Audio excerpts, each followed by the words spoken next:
All right. Good evening. What's up, y'all? Welcome to Poetry Open Mic Asheville, right here at Sovereign Kava. We are Asheville's longest running and voted best open mic. Thanks to your support. My name's Caleb Beisert.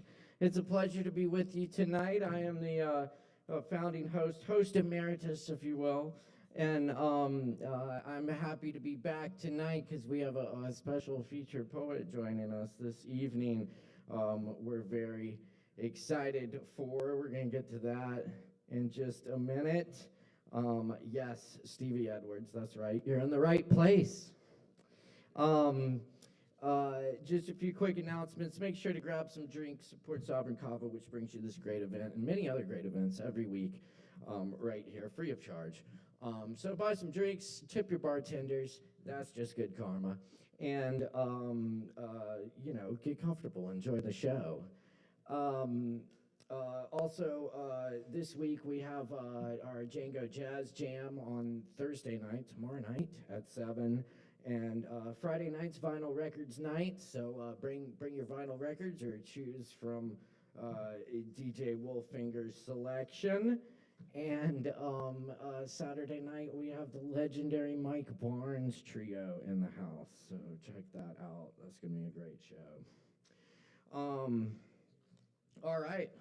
We also do have Kevin Evans here, who will be hosting, taking over here in a minute. So thank you to Kevin for being here. And thank you, everyone, for coming to share in the creativity tonight. If anyone else wants to sign up, there's a few spots left. It's a poetry open mic, but we do welcome all forms of artistic self-expression and all people.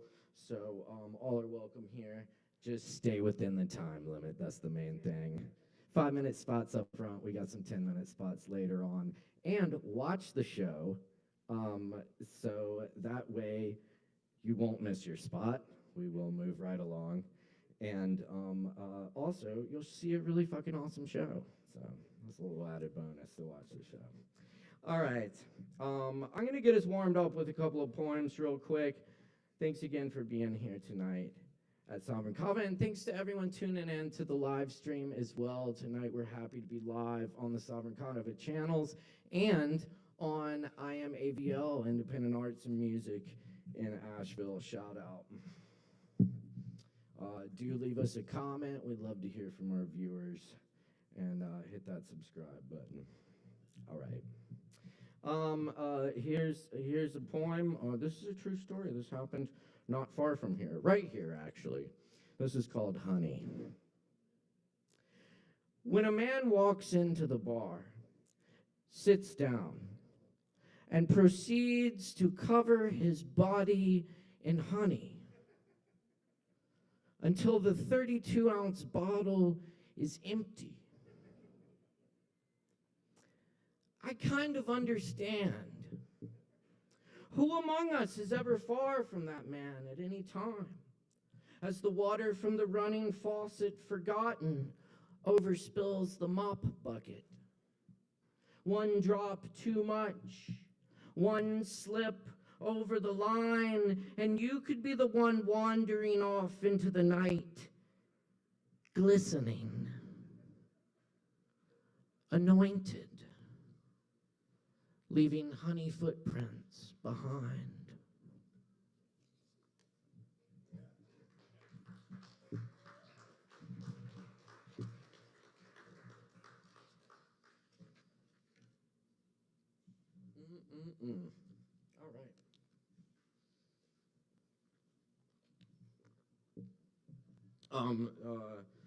This is a poem about that has to do with the hurricane that smashed through here like a year and a half ago, and also involves a little bit of local literary history. This is called 5 Months After the Storm. I stand up from an armchair perch, keeping close watch on the rain through the hotel room window. An old deadhead at the hotel bar tells me about finding human legs in the Swannanoa River after the flood. We share smoke on the patio and stare at old Kentucky home across from us. He says he's never read any Wolf. So I recite a stone, a leaf, an unfound door.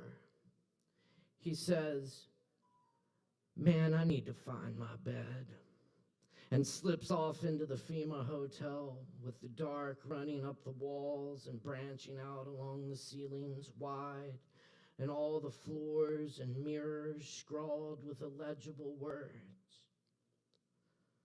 I too have run from poems, but now the retreating darkness of the sky feels urgent, reveals the rim of ancient blue, mountains still soaring lordly, melted in purple mist, still home of the ancestors whose graves are lost, and all that will be there when I go home again.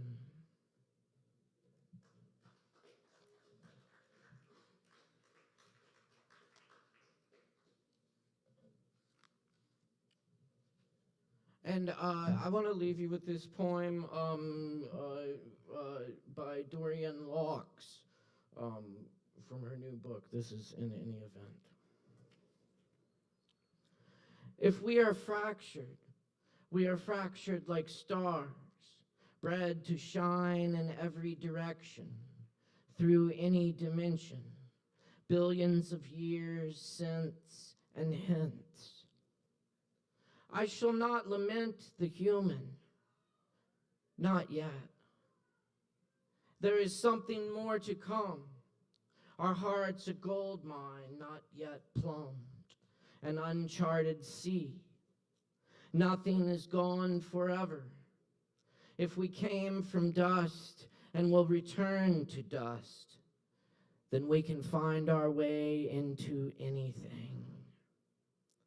What we are capable of is not yet known, and I praise us now in advance.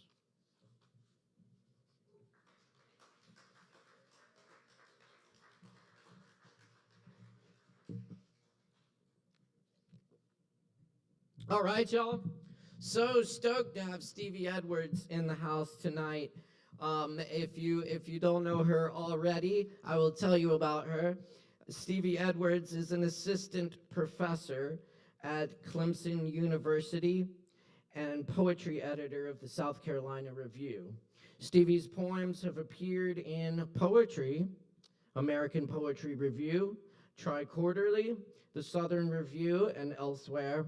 She is the author of The Weather Inside, University of Arkansas Press, 2026, Quiet Armor from Northwestern University Press, 2023, Sadness Workshop from Button Poetry, 2018, Humanly, Small Doggies Press, 2015, and Good Grief from Right Bloody Publishing, 2012. She holds a PhD from the University of North Texas and an MFA from Cornell University. Originally a Michigander, she now lives in South Carolina with her spouse and a herd of rescue pit bulls. Her work has been supported by Vermont Studio Center, Sewanee Writers Conference, SAFTA Firefly Farms, and Bueno Creative Hub. Stevie does have books for sale this evening. She'll be right over there after the reading, so go say what's up. And without further ado, please join me in giving a big, warm Asheville welcome to Stevie Edwards! All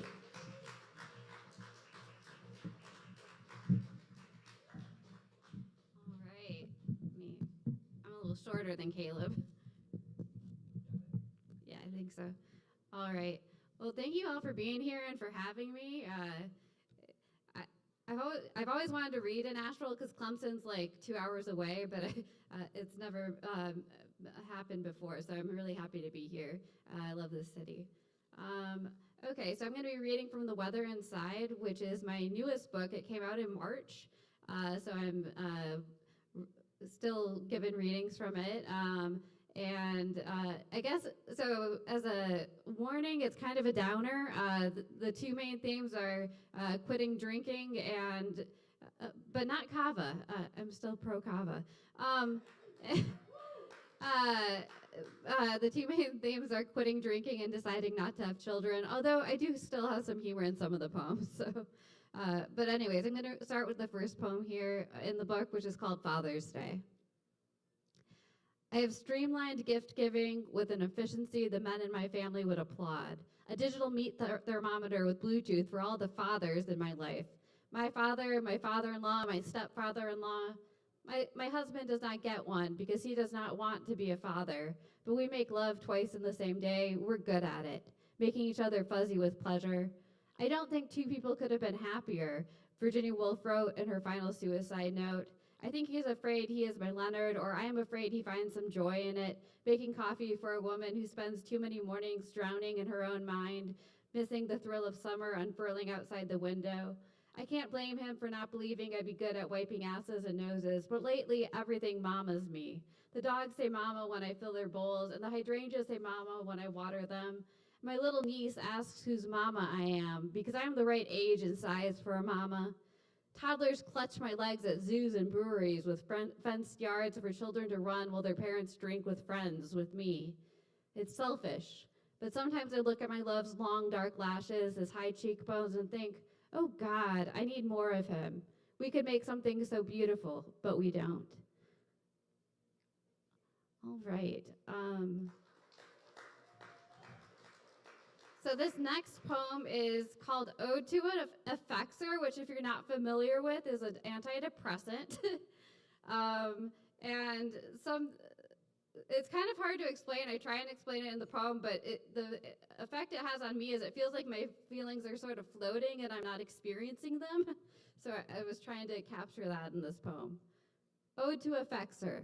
Feelings buzzed before me like insects I could swat out of the sky. Years ago at a bar, my neighbor said, your problem is that you feel things too much. He was right, or I was on the wrong dose of meds, or I was off meds, I forget. But I couldn't get over so many aches.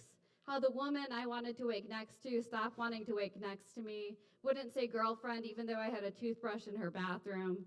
Or maybe it was the man who followed me home from the bar the night before the semester started, when I calmed my first day teaching nerves with too much whiskey, how I kept seeing him out the corner of my eye. Now, I can remember my histories with feelings.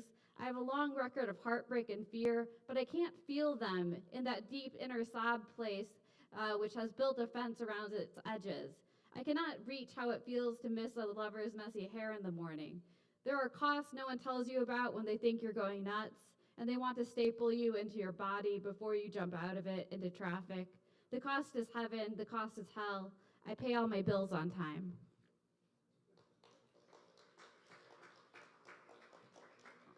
All right, so this poem is called, I've got a sticky note on the title. Okay, this poem is called Once I Was a Plague of Locusts, which is kind of trying to make an allegory over having been a giant hot mess in my 20s. Maybe some of you can relate to that. I'm now in my late 30s and I'm less of a hot mess. Once I was a plague of locusts. It's hard having been a plague. All swarm and plunder. Nobody texts you to make plans for happy hour. No one asks if you had a good day or if you fidget from hunger.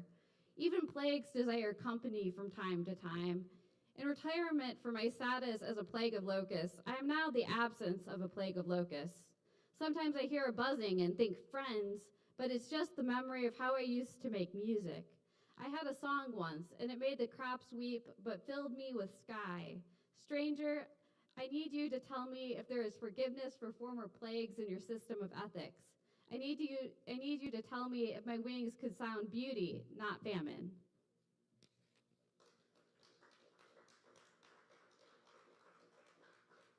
Okay, so this is a poem about a wild dream I had after watching the film version of Who's Afraid of Virginia Woolf. And if you haven't watched it, one, it's great. It's depressing, but great. But two, there's a fake baby in it, and that's all you really need to know to understand this poem, that there's a made-up baby. Although that's kind of a spoiler, so sorry. Dream after watching Who's Afraid of Virginia Woolf. I carefully selected each item on the registry. Onesie with the tiniest roses, plush rabbit, pink like I had in my own crib, Randall Jarrell's The Bat Poet. Everything arrives at the door in boxes with notes wishing good health in my full head of hair and thorny brains, and everyone is so happy for once. I can't tell them there's no life emerging from the gooey muck, no planned or unplanned tadpole trying to become a little girl. Facebook is dinging with joy. I always knew you'd make a great mother. Having children was the best. Sometimes accidents can bless. Such a natural with. I open box after box and fill the living room with small pastel treasures for my dear little lamb, and all is well until my love comes home. And I can't bear his big grin looking at the piles of pink. How scriptive, how supportive, despite all the times he said he didn't want children, that he wasn't the kind of guy who felt the need for conquering, spreading his lineage. So I pull my uterus out, place it like a steak on a dinner plate, and say, look, there's nothing inside. And that was a real dream I had. All right. So this poem is called My Dear Felicity, and it references one of the American Girls. So if anyone had I never had an American Girl doll. I asked for one for Christmas every year, but they were too expensive for Santa. But anyways, I read all the books, and Felicity was my favorite. My Dear Felicity. I've been dreaming you since the second grade when I decided to name you after an American Girl character, when I learned the name meant intense happiness, which was something I didn't feel often as a child with a brain riddled with ghosts nobody wanted to talk about. Felicity with the pigtailed strawberry blonde braids and freckles, Felicity with her nose in the spine of a book, Felicity flying through monkey bars, Felicity memorizing state capitals and dog breeds, Felicity, Felicity, Felicity. I named you the year my baby brother was born, a blob of colic and need. But sometimes he was my little blob to take care of when mom was too flattened by blood loss and sleeplessness and postpartum depression. He was mine, cuddling a stuffed tiger, slobbering on its ear. My Felicity, my intense happiness. I'm sorry I haven't made the right life to rock you to sleep. Each day I wake as late as I feel like, go to sleep with the blanket of gravity, pushing my muscles into bed. Each day I cook foods I'm told children do not like, chana masala, pasta with asparagus and peas, sesame tofu. Each day I read and write poems in the quiet guest bedroom, three pit bulls swaddled around me. Each day I take a small pill to ward off your gaining breath. Some days, Felicity, I am intensely happy.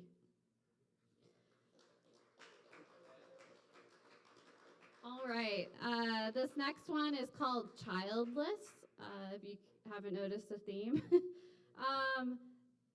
Childless.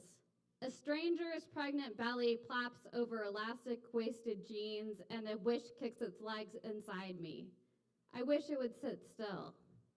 Forest fires blaze through Quebec, orange smoke obscuring the sky of the mid-Atlantic, ushering in the new normal, tiger, burning bright, burning brush and rushing through subdivisions, making ash out of loved lives. It's delivering a child into the smoldering of the Anthropocene, an act of selfishness or hope. Still, I want to feel my breasts milk heavy, like little wine bags. When I hold my friend's tender newborn, I pretend she is my own, journey out of her nursery into the secret life where I am a mother, where the little spittle on my shoulder is my daughter's spittle, and therefore made lovely. Her tiny fists yank my loose hair and pull me back into the room, where I coo and cuddle her as her big eyes search my face, saying nothing of the coming dark.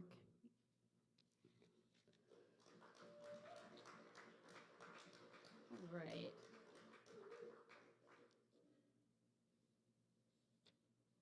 So this is a poem called Rogue, and it's kind of about the X-Men character and also kind of about being a weird kid who didn't talk. Rogue. In second grade, Kendra, the storybook blonde girl from the manicured subdivision who took singing lessons, said to me, quiet and cruel in the closet with cubbies where we kept our backpacks and coats, that I was weird. Her eyes squinted when she said it, like she was trying to pinpoint the exact freckle or tremor or Kmart crew neck that contained my weirdness. Jenny with the light brown pixie said I stared out the window too much. And my teacher told my mother I never spoke in class, wouldn't volunteer to read aloud, though I could read. And they were all correct about me, I feared, as I spent recesses playing make-believe with myself. Frankenstein's monster roaming the playground, searching for my promised companion. Some days I was plagued with diseases the babysitter told me she wanted to cure. Diamondale Elementary's first Ebola victim transversing the monkey bars. At record speed, blood dripping from my eyes. Saturday mornings, I would wake early and start the coffee for my comatose parents, curl up on the couch next to my big brother, who I suspected was weird too, and escape into cartoons. My favorite was X-Men because the mutants got to be heroes for their weirdness. My hero was Rogue, who was untouchable. If you touched her skin, she absorbed your life force. I never liked it when grown-ups tried to hug me. I knew it was dangerous to get too close, that it was best to keep your gloves on if you didn't want anyone to get hurt.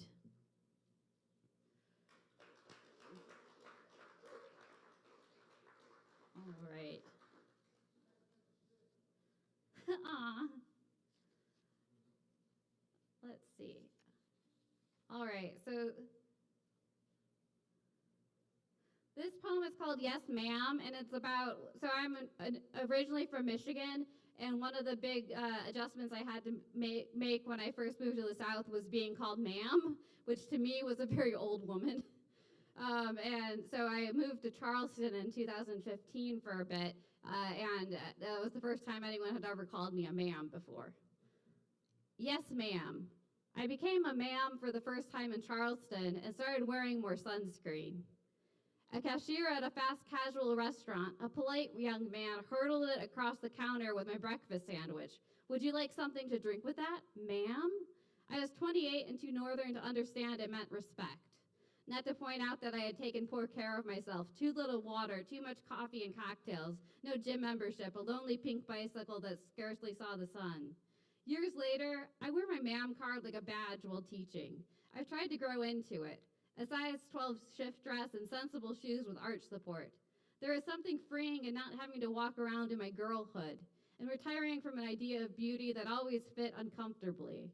To be a girl means being uniquely capturable, uniquely seen by the eyes of men my father's age. But doesn't a ma'am need help with carrying her groceries and have nice cursive handwriting and something nice to say?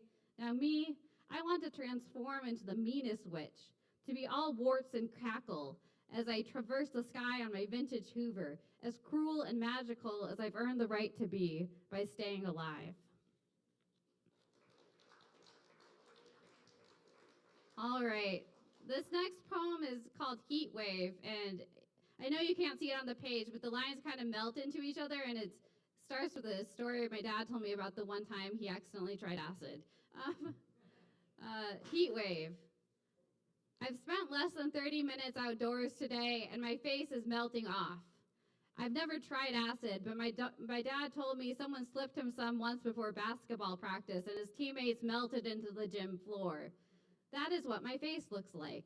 But I haven't tried most drugs, haven't even had wine or gluten or refined sugar or dairy in weeks, and all I want is an ice cream cone to join me in my melting progress, to drip its sweet goop down my chin, down my hands, stain my shirt, and color me satisfied. The dogs are unimpressed by the outdoors today. One walks into the backyard, barks, then whimpers, then runs back inside. I would bark and whimper at the waterlogged air too if it were acceptable. Most of what I want to do is not acceptable, I'm told. I want to take Molly and kiss my prettiest friend. Sorry. I want to take Molly and kiss my prettiest friend in this thick heat. I want to mix our sweat and spit, or I want to run naked through a sprinkler, to shimmy through the water and let my wet skin shimmer for the neighbors. But I am a good wife. I cook roasted chicken and vegetables, breathe in the sensual magic of rosemary and crisping skin, watch a show about women who loved each other in a time when it was harder for women to love each other. Spray a little champagne on me and I will melt into a pile of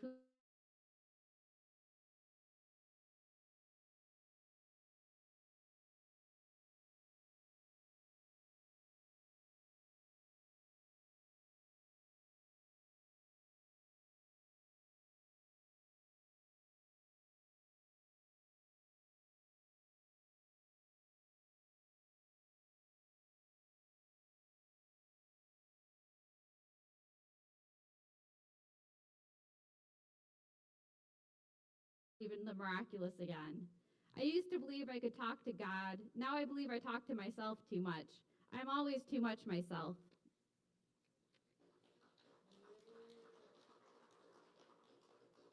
All right, this one is called Manifesto of a Dormant Pansexual, and it has some references in it. One is to Lisa Frank, and if you were not a child of the 90s, you might not understand what this is, but it was like every little girl had these folders that were like neon colors and had animals on them, and it was like every little girl had them. Anyways, Manifesto of a Dormant Pansexual. My sexuality used to be a Lisa Frank folder with a unicorn on it. Now it's more of a KitchenAid stand mixer, but I've got rainbows on my underpants for nobody to see. My sexuality used to be a wild, ravenous thing, but now it's a low-carb diet and tries to get out and walk 10,000 steps a day, but usually fails at it. My sexuality is married to a sexuality. Facebook thinks my sexuality is pictures of Emma Watson and Selena Gomez. It's true I slow down as I scroll through their glam shots, but I'm more of a whiskey and flannel fan. My sexuality misses coming out to brunch, wants to order the sweetest item on the menu, sweet grit cakes and peach compote with whipped cream. Yes, please. My sexuality keeps ordering a yogurt parfait and coffee, something sensible. My sexuality is a nice summer breeze tousling my hair. My sexuality is I only shave my pubes when a bathing suit is required. My sexuality is a one-piece bathing suit, has gotten shy with age, only wants one person to see their midsection. My sexuality is often covered up, but has a rib tattoo you'll never see. My sexuality has never liked porn. My sexuality was once a pillow princess. My sexuality is ambivalent about strap-ons, but is happy to split the check for dinner.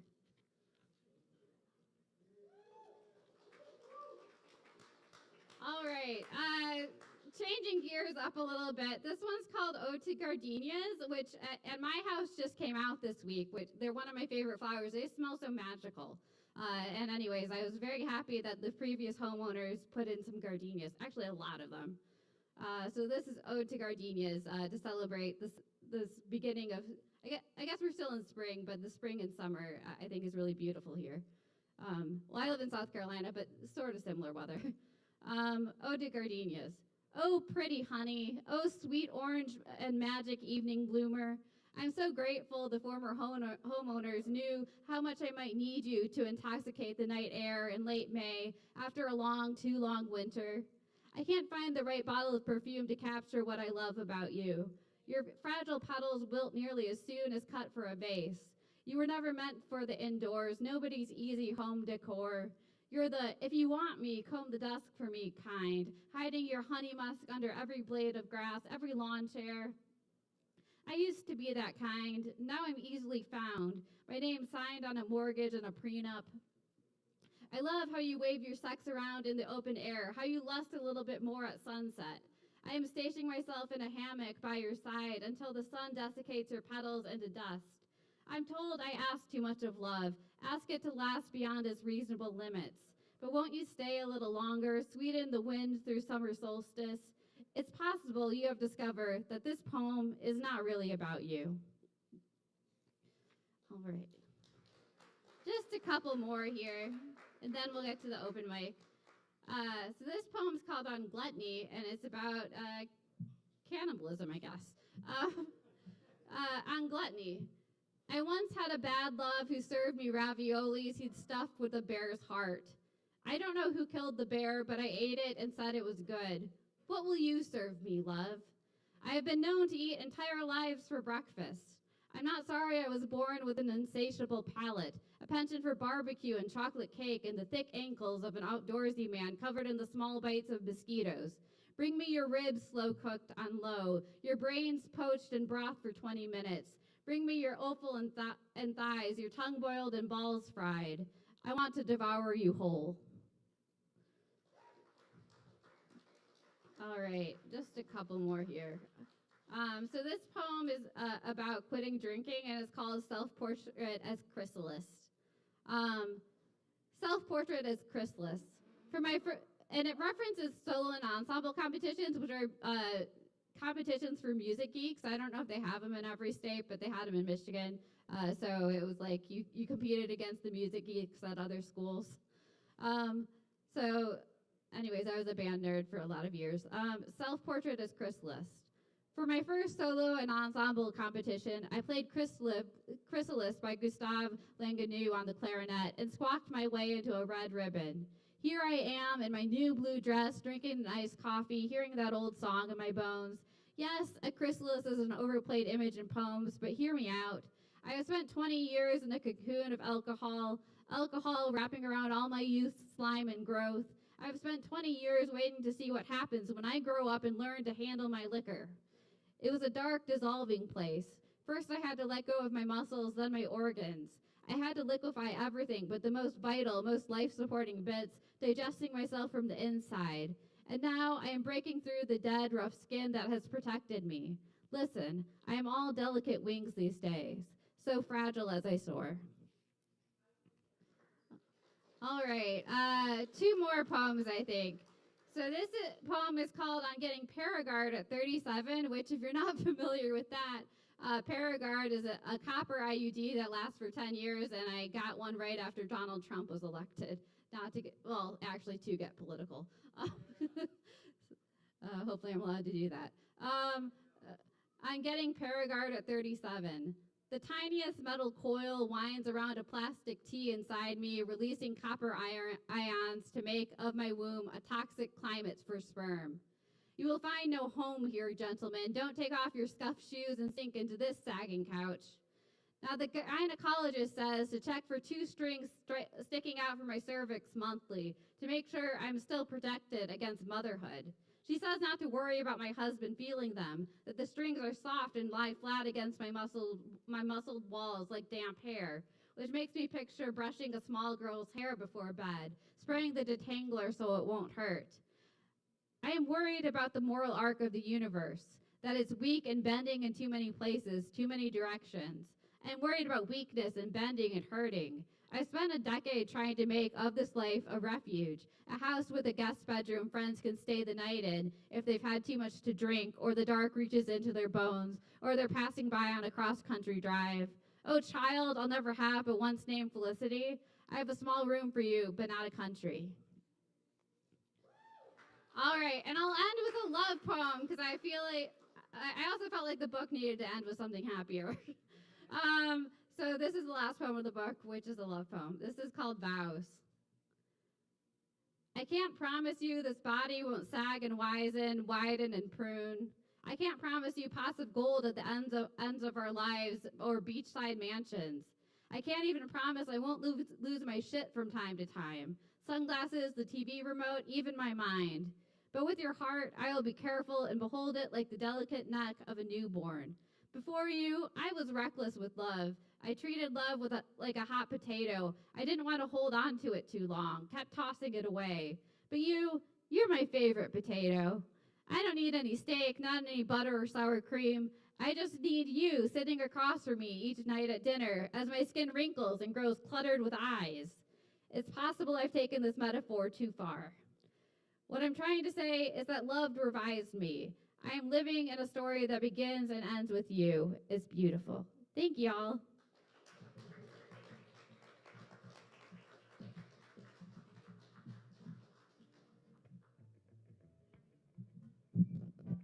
Hey, y'all, let's keep it going one more time for Stevie Edwards. Oh, yeah, thank you so much, Stevie.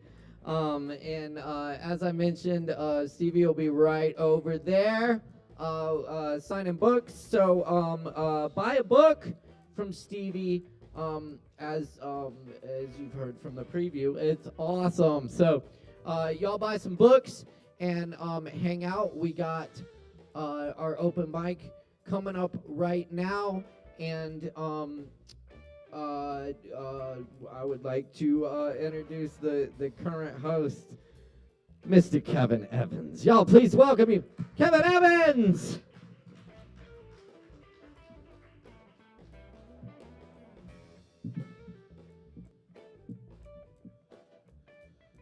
Cheers, Caleb. And thank you, Stevie Edwards. That was beautiful. Yes. All right. I thank all of y'all for coming. I'll just read a few poems here, and we'll get right to the list after that.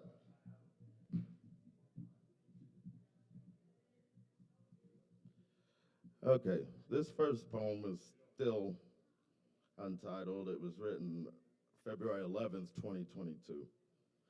And it's still in its rough form. It's written on some Edward Jones envelope or something,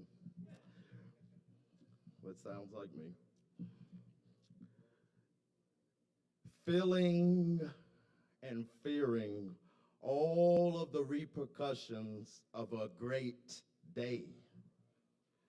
But who does the stuffed old raggedy bear spill and cry his guts to? Perhaps some midnight wild canines could rip it out instantaneously, leaving him with little or nothing to lose. But held and held and held close to the chest for many years to provide comfort and tranquility. Missing eyes, missing teeth, yet still smiling. Who does he call to in moments of grief when the land is all draped in sunny Carolina blue sky, and yet it can't seem to lift you up out of mine shaft mind, feeling and fearing what squeezes too tight, claiming that there's only two kinds of lovers, those who only sweetly, tenderly nookie nook, and those who fight. And when darkness is over, the light is always too bright. An old fuzzy fur, you are the night light without a bulb. The only bulbs you own shall grow spring rose patch of your belly. Heart attached and selling your soul as a blanket that won't stretch beyond your head, beyond your legs.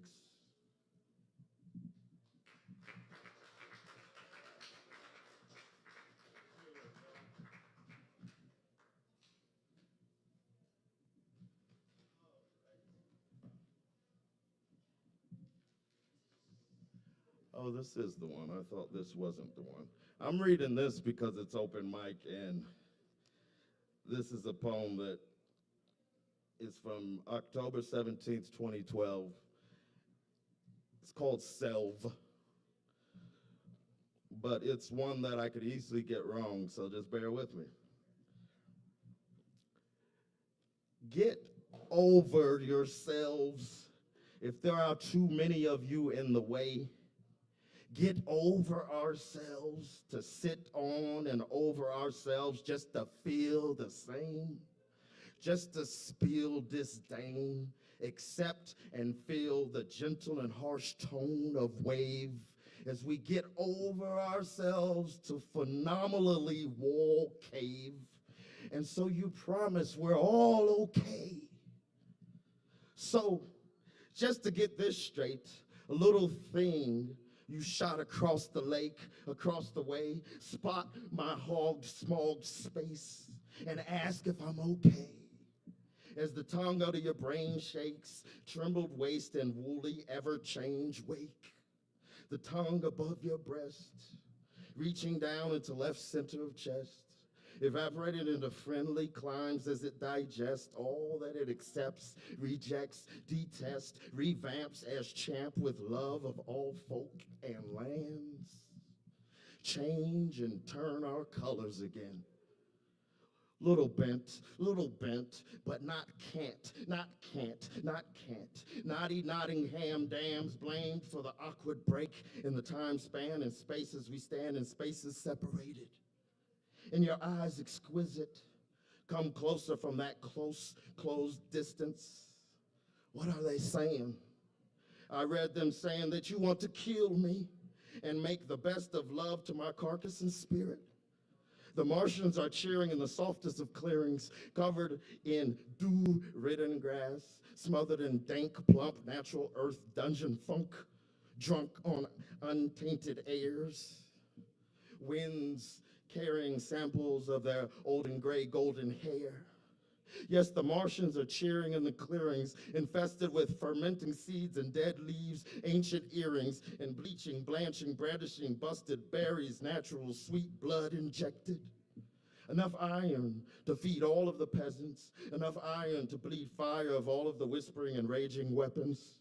Tire iron rod lodged in your broke down best blessings, manifesting and double checking for your double and the next in line waiting, as to not kill yourself purposely, at least on burdened, trembling knee. Only trying to carry the pretty pieces to keep when you are in need. Cheers. I don't know if I ever read that one anywhere. I'm going to leave it there for now. Thank you again, Stevie Edwards. Thank you, Caleb, and everybody.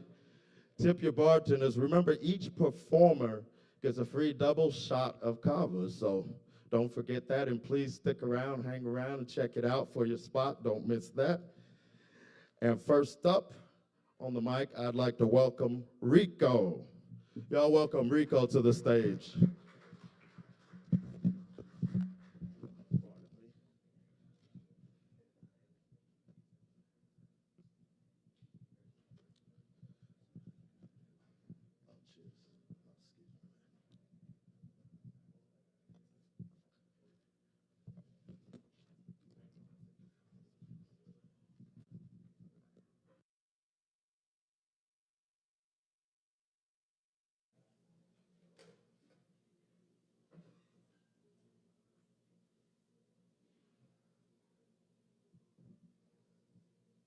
Hello, everyone. Hope everyone's having a good night tonight. Remember to tip your bartenders, or kava tenders. This poem is called The Price of Silence. I grew up where yelling was louder than lullabies, where doors slammed harder than fists, and sometimes fists followed after. Mama wore makeup like armor. I learned young that I'm okay really means please don't ask me again. See, people talk about trauma like it's a chapter. Nah, trauma is a roommate, sleeps beside you, eats with you, whispers your failures in your own voice. I carried that pain like a family heirloom, passed down from broken man to broken boy to a grown man trying not to become both. Then they tell addicts, why can't you just stop? Like fentanyl ain't a graveyard with a customer loyalty. Like depression don't hand you pills and say, here, this will help you disappear softer. I've watched people overdose while politicians overdressed, talking about bans and budgets while mothers hold ashes in lockets. See, addiction is always needles. Sometimes, see, addiction ain't always needles. Sometimes it's validation. Sometimes it's chaos. Sometimes it's going back to people that you cut open because pain feels more familiar than peace. And every night I still fight the version of me that thinks destruction feels like home.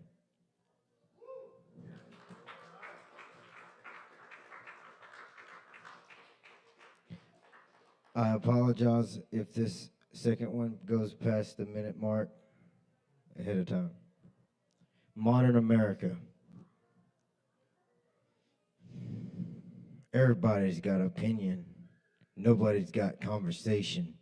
We scroll past starving people to argue about pronouns, presidents, and podcasts. The algorithm knows us better than our parents, feeds us rage like it commune wine. Left wing, right wing, funny thing is, both attached to the same bird. Flying over neighborhoods we forget existed, Small businesses drowning, farmers barely breathing, people working 50 hours a week just to rent apartments. Walls thinner than patience, but billionaires race rockets while veterans sleep under bridges. Tell me again how the system works? And don't get me wrong, I believe in freedom, I believe in truth. I believe in people should have the right to heal naturally, question authority without being labeled insane. But somehow, along that line, we traded wisdom for virality. No, now everybody want to be heard, but nobody want to listen. That's why I write poetry, because when the world becomes noise, I choose to become echo.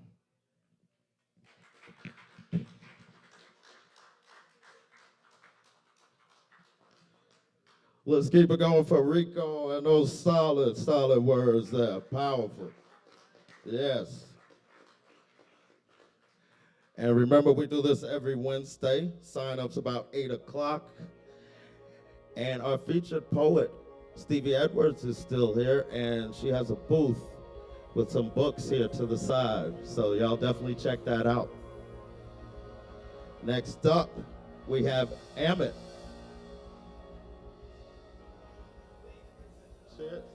Y'all welcome Amit to the stage. Hi, folks.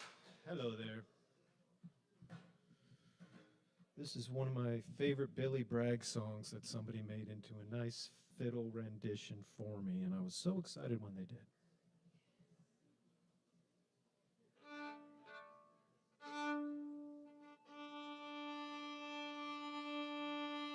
I was a miner, I was a docker, I was a railwayman between the wars.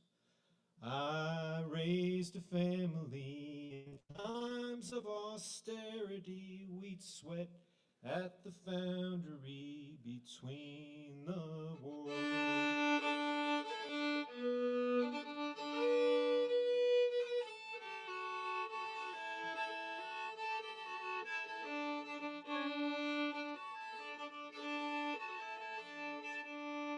I paid the union as times got harder.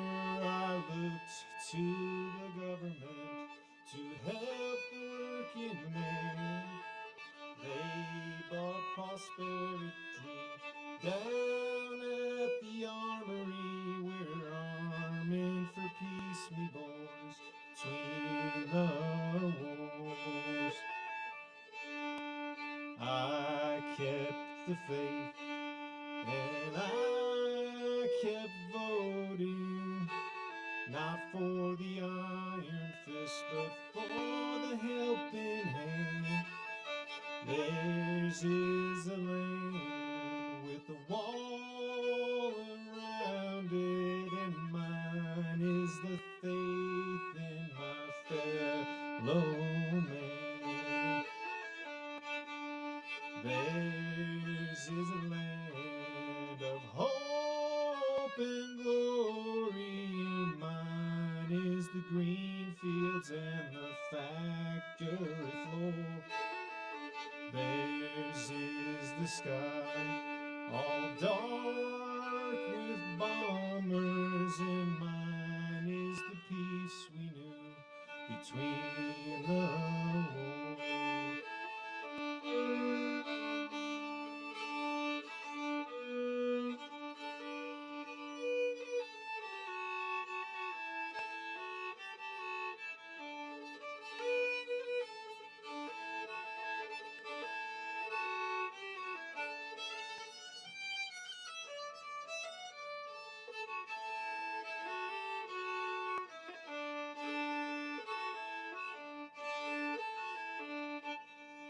Call up the craftsmen, bring me the draftsman, make me a pathway from cradle to grave. And further, I consent to any government that will not deny a man a living wage. Go tell the young men never to fight again. Break out the banners from the days gone by. Sweet moderation, heart of this nation, desert us not, we are between the wars.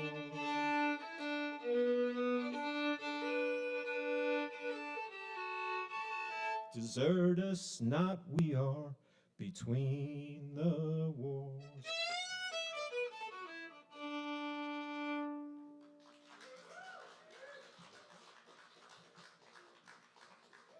Yes, let's keep it going for Emmett. Yeah. And y'all definitely come back and see us because we do it every Wednesday. Remember, tomorrow night we have the Django Jazz Jam. That's about 7 o'clock.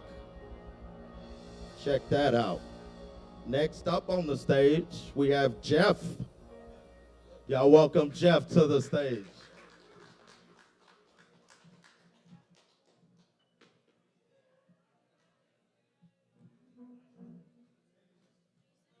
I am standing, and that is perfect. Whew, slides are bright. All right, folks, this first one that I'm going to do it quick because I've got two things to do. And the first one is an actor's audition monologue that I'm working on right now for my reel. This comes from a movie called, a screenplay called Mississippi Burning. And in this particular scene, it is a FBI agent. This is like the pre-Cash Patel FBI. And they are interrogating a Klansman. The scene is known as interrogation of a Klansman. Here we go. You have to pretend there's an actor here that we've got tied up.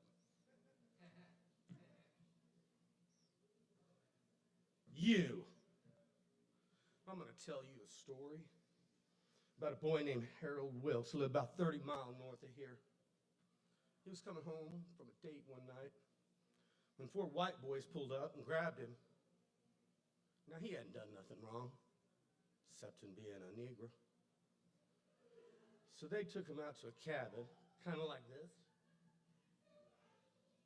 and they tied him to a chair, kind of like you are now. And they pulled down his pants. And they took a razor blade, kind of like this in here, and a coffee cup, and they pulled down his pants. And then they cut off his scrotum.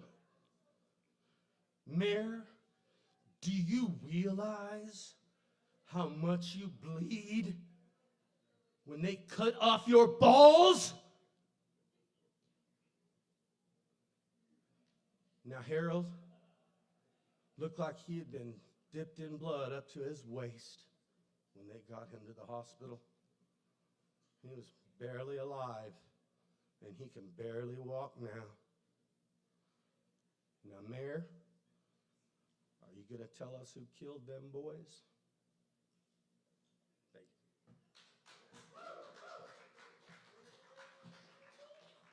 you. The next thing I'm going to do is a poem by my beautiful, lovely daughter. I am a survivor of the Beirut bombing in 1983. If you don't have a background of that, in 1983, a terrorist, an Iranian terrorist, drove a truck bomb into our primary barracks in Beirut, Lebanon. We were there on a peacekeeping mission.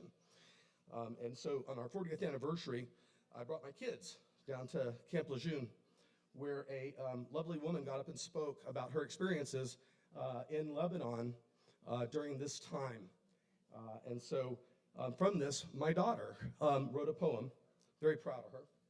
And it goes something like this. It's a perspective of this woman as a young girl. Sounds of bombs that I couldn't escape. Bad men filled destruction on the streets of my fate. But do they ever remember the vets of '83, the peace they gave to the Lebanese and the people like me, dodging the bombs and the bullets for thee, for the peace and survival of my people and that beautiful green tree.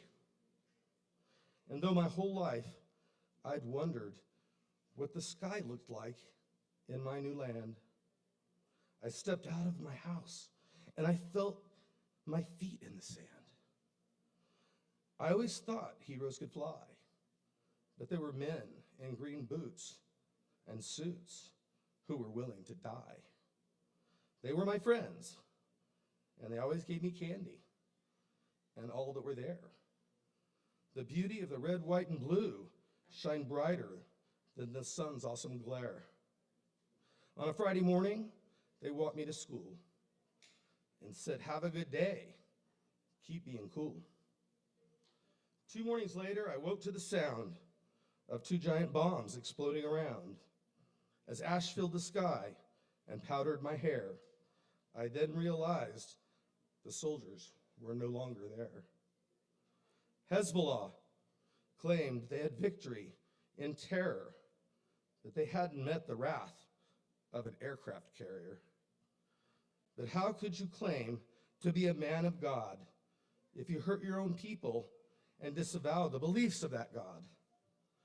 Bragging about the crying soldier and the collapsed barracks, they used the cover of anti-peaceful newspapers to exaggerate their fear. But the soldiers never died. They had victory and pride. They will always be remembered and always be alive. They are heroes to the people with their names on a wall. They came in peace for liberty, for the planet, and for all. Thank you. Yes, let's keep it going for Jeff. Much respect, much respect. Absolutely. And we're getting at the end of the 5-minute spots here. Not as many people signed up for the 5 minutes tonight. So, at this time, I'd like to welcome Ben to the stage. Y'all give it up for Ben.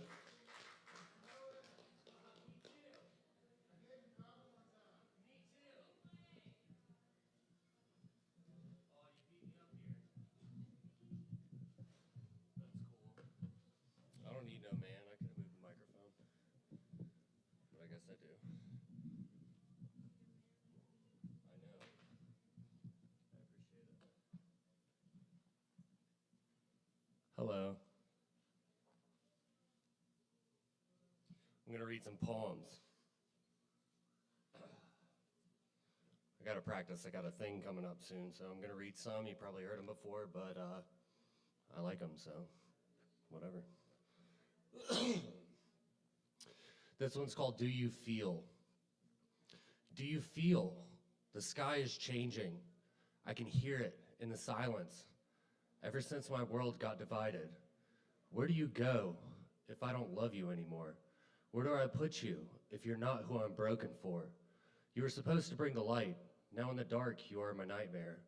The thing that I had to learn is the thing that I thought I knew.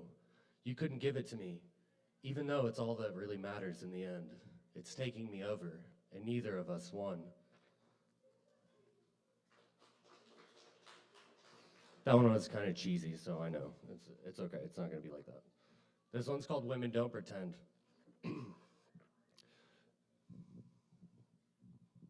See, I needed a man. Women don't pretend to dig for something in their purse, pull out their finger anymore. I want to hold every young girl's face, shake them and say, you don't have to do any of that stuff, then energetically transmit a current of joyous transcendental autonomy to every cell of their body. But all I can say is, yes, slay queen, then go about my day. The closest thing we have to biblically accurate angels are mentally ill bisexual girls. I love masculinity when a woman does it. I've been feeling really off lately. Is it because Mercury's in retrograde? No, I switched to natural deodorant. Didn't matter how much I bathed, I'll always think of man. I keep that shame in my brain. I push it down so it comes out in weird ways, like when I say, I'm not like other guys. She said, it's all in your head. I smirk and say, so's everything. I just want my niece, all women, girls actually, to know that there are good men. And when someone tells you to stop singing, you sing louder. Oh, you think all men are trash? It's more like mining for diamonds, a lot of destruction and risk, very few rewards. Cupcake tells us, pay your bills, pay them bitches no mind. Robin told me sternly, man, fuck your pride, take it on back, boy. I listened. They always use the excuse, men used to go to war. Not all men. Your days are numbered, yeah? It's called a calendar, you fucking idiot.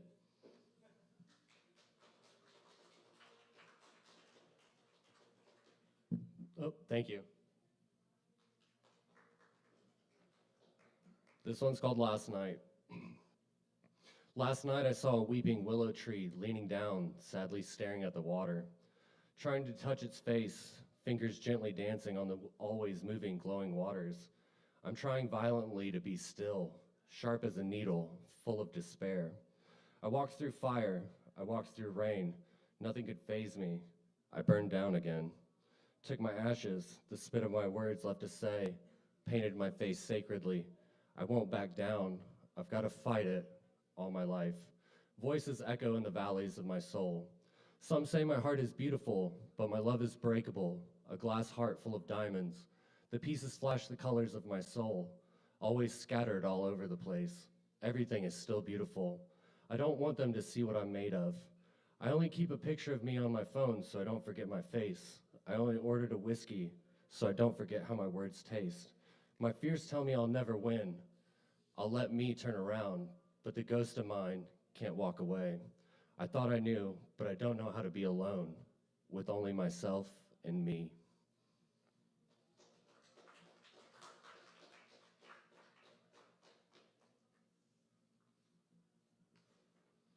This one's called Self-Titled.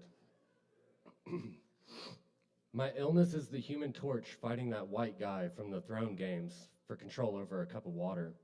I'm simply trying to just be still water. Some god pokes bony fingers through the clouds to peel them back so the sun can scream. I see it all. I'm a tree. I've got my head in the clouds. I fear standing still. I'm scared to go anywhere. This fear of death is keeping me alive. I'll stare directly at the sun, never in a mirror.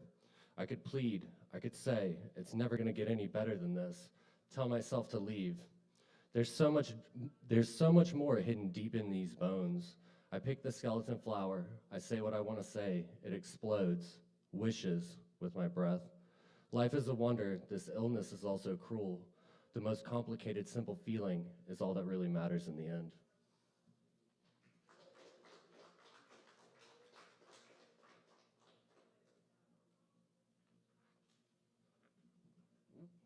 This is a love poem, so if any ladies want me to write them a poem like this, I can. Just don't leave me on red like this one did. Here I am again, my stomach full of buttered flies. I'm nervous, my dreams are all I have, but then I see you. It's always when I'm dancing on Vaseline. When I stumble into you, there's new gravity. Still, in my dream, there's a pond at night at some famous poet's house. That could be us. I know you act now, you want to feel better, you're figuring it out. I overanalyze. But something in me keeps running back to that thought of seeing you. I'll poetry you into the deep. I'll push back from the edge, caught in the pages with your name on them. I'll make beams glitter in the darkness. Somehow there's a reason I get to see you again in real life. I'm not trying to save you. I just want someone to do this with me. Don't tell me where we're going. Just take me. I know you put the map away for memory's sake. I left a new one at your door. Hey, stranger, when you're ready, step closer.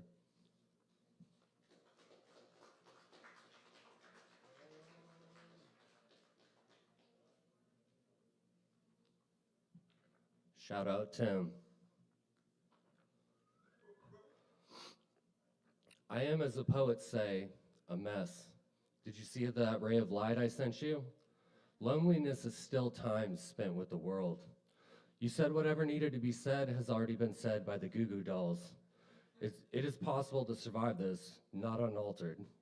Having grief is just consequential of unconditional love. When you lose a person important to you, where is all the love you never knew you were capable of, supposed to go? I wish I could push my fingers through you. I'd pull out all the bad parts that hurt you and put them in me. You are better than I could ever be. I crush my emotions with my bare hands. There's no amount of waiting that will make me brave, no amount of fear that will keep me safe. You taught me I bring a lot to the table, so it's okay if I act like it. I don't know who needs to hear this, so I won't say it. It'll pass, but it'll also linger.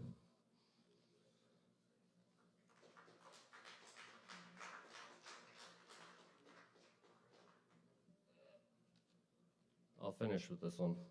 This one's called It's About the. They injected me with something called mental illness when I was a baby. They didn't like that I radiated moonlight and had stars in my eyes. They were jealous of me. Look at me now. I'm all of this, and when I'm happy, I'm so much more. I threw up pennies in the red oil that drives me, all over the walls and floor. I get sad not seeing out the windows anymore. As the snow screams with every step, the ice gives up, I go on. There's an inner blooming happening. I just sit back and watch it unfold in the graveyard in my dreams. I lay a flower once a week. All I want is to finally be honest and comfortable with myself. I feel the weight of the world on my shoulders. I lost my innocence when someone else held my heart in their hands. Place a safe bet. I push my heart out on the table again. I'm trying just to meet me in the end. I'm too proud to rise from hell, not until my heart beats free. I'd be as wise as the lamb instead of as stubborn as the mule. New ideas often emerge in negotiating the charged space between what is known and what is inherited. I go on, ski mask on my heart. Sometimes you've got to cheat. The flames fill my lungs and boil and burn up all my blood. Have you ever had your blood try to kill you? I don't like the person I become when I have to enter my information with a remote. Spitting off the edge of the world, I never had no chance. The pink smoke rises out of my eye sockets. No one's coming for help. I took a little detour just to miss all the signs. I grew up to be a man, more or less, and it happened all in good time. Thank you.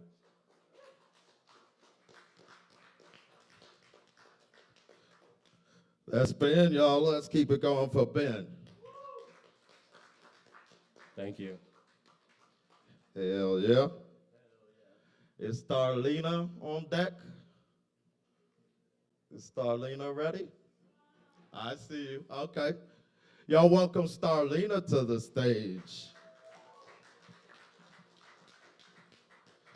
Give her just a minute to get situated and set up. Of course, tomorrow we've got the Django Jazz Jam at 7 o'clock. Then you got Vinyl Night on Friday night. So y'all definitely come out for all of that.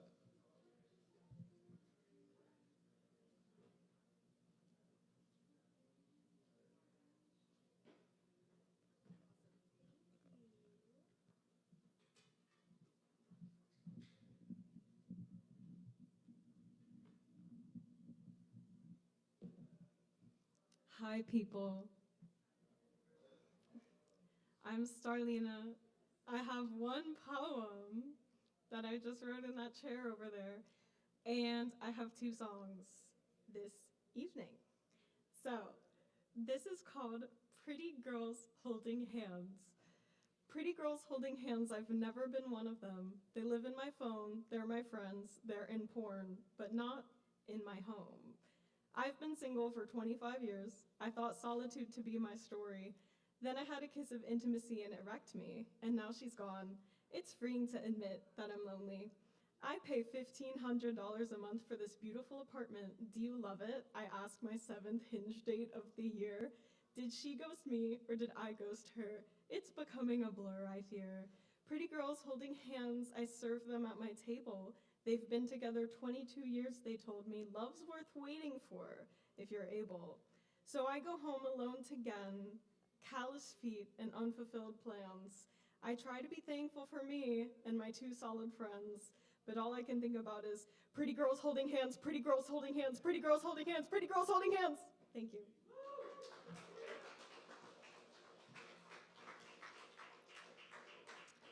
Now I have 2 songs. This first one is called Reach for You.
forget it.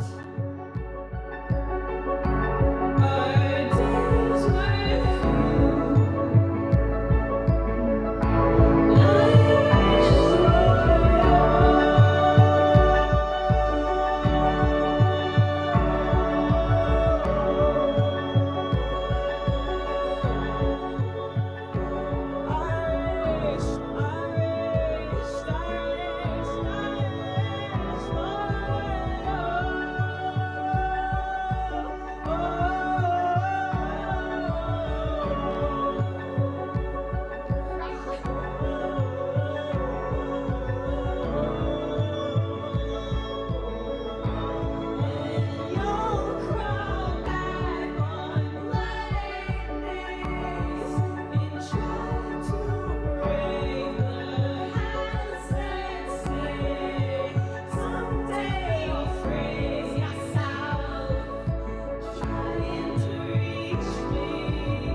thank you.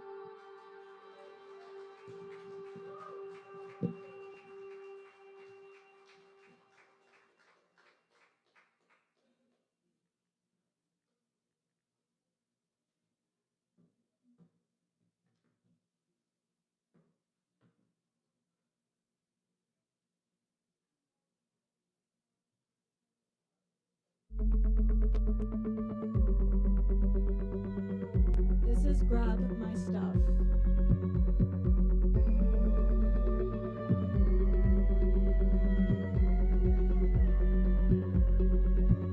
I tried and I tried and I tried and I tried and I tried. I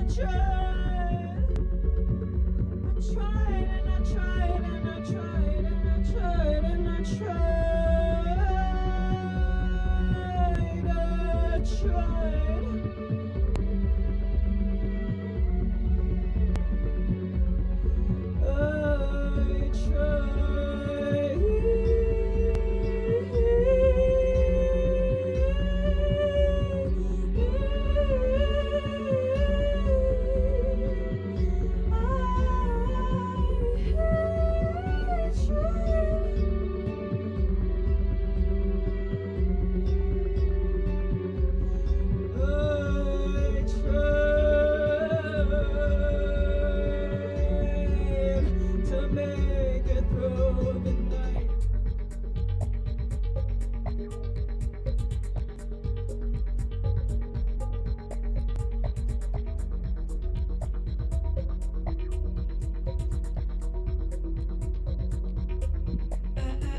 Grew on a dress after 2 texts to fucking drove in the rain. Couldn't take 2 clean steps in your bedroom.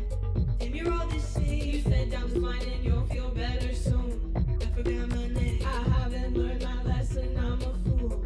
So who's to blame? Lost my vision, intuition, stay right shaky as a flame. Got my own volition, it's sadistic back in a grip of rage. Nails punched the bed, disassociated, bruised and red. That element stay exposed alone, but now when I go,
Starlena, all platforms Starlena.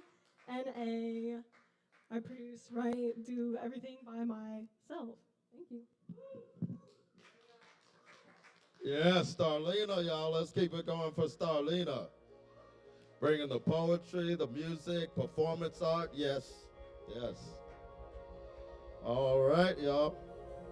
We still got some people on this list now. We filled up nicely. So next up, I'd like to welcome Ian to the stage.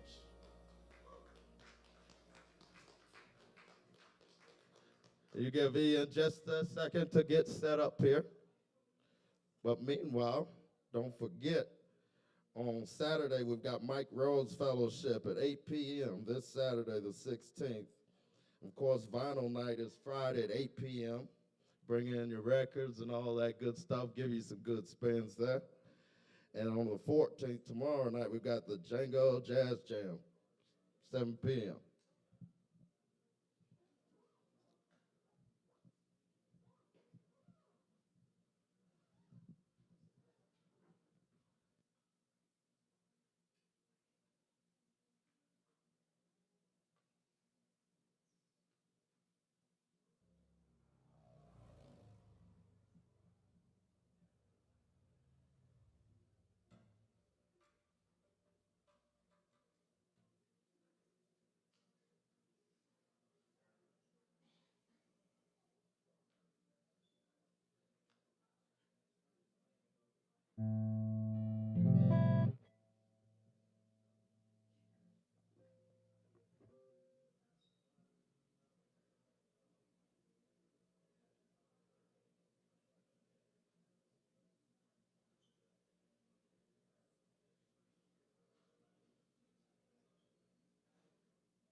Still a lot to follow.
check, check.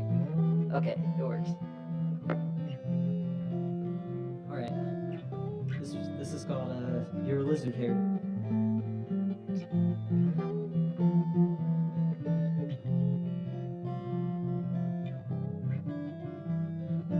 You're not gonna believe this, I'm a wizard, I'm an alchemist, and all that stuff is all bullshit, man, all that stuff is all bullshit. You're not gonna believe this, I'm a lizard, I'm an alien, and all that stuff is all bullshit, man, all that stuff is all bullshit.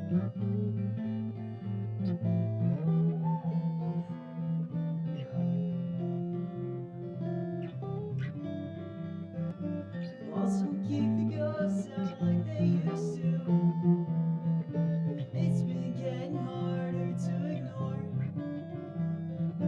Whatever it was that came and took you, it's making its way across the room.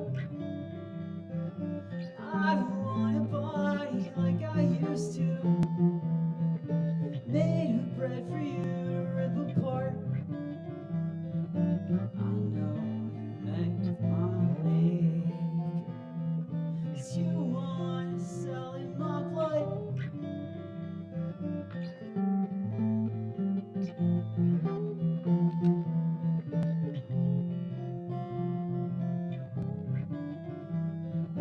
You're not gonna believe this, I'm a wizard, I'm an alchemist, and all that stuff is all bullshit, man, all that stuff is all nonsense. Hey, you're not gonna believe this, I'm a lizard, I'm the government, and all that stuff is all bullshit, man, all that stuff is all bullshit.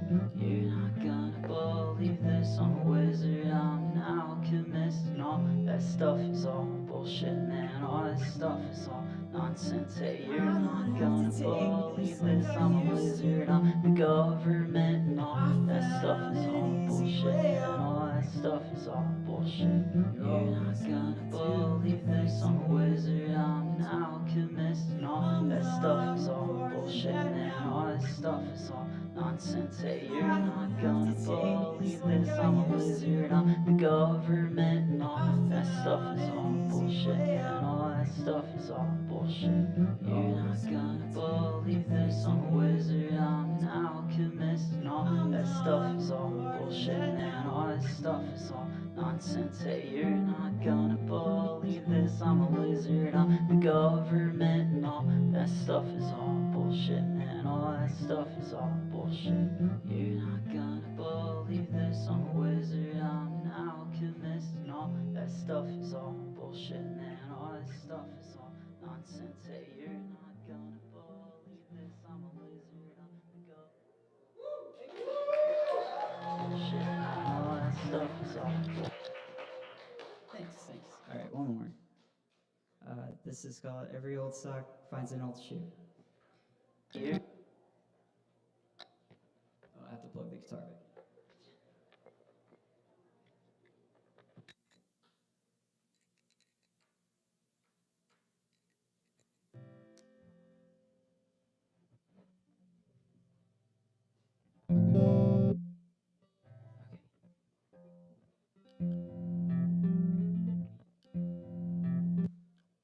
That was a test.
I'm sorry for how I acted in your dream last night. I was going through it in another life.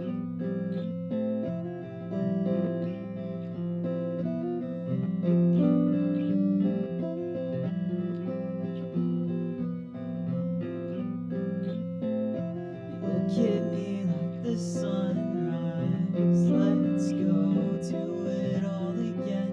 Do it all again.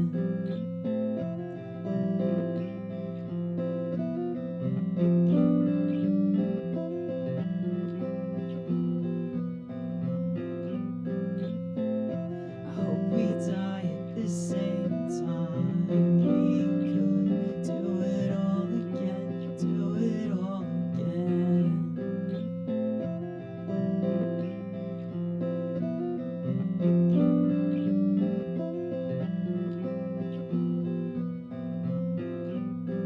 I'm sorry for how I acted in your dream last night.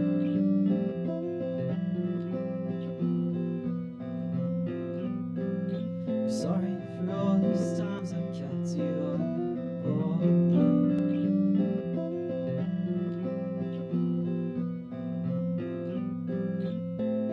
You look at me like the sunrise,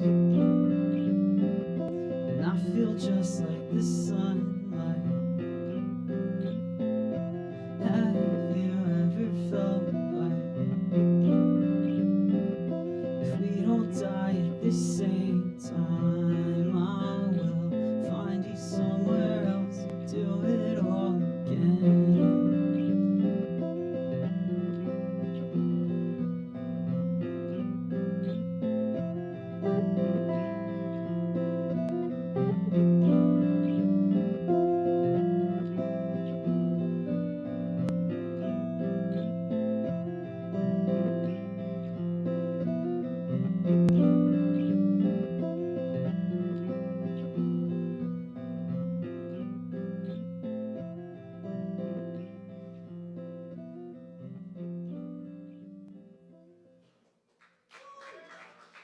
Thanks so much. I'm Ian, but online I'm Christian Howell, Howl.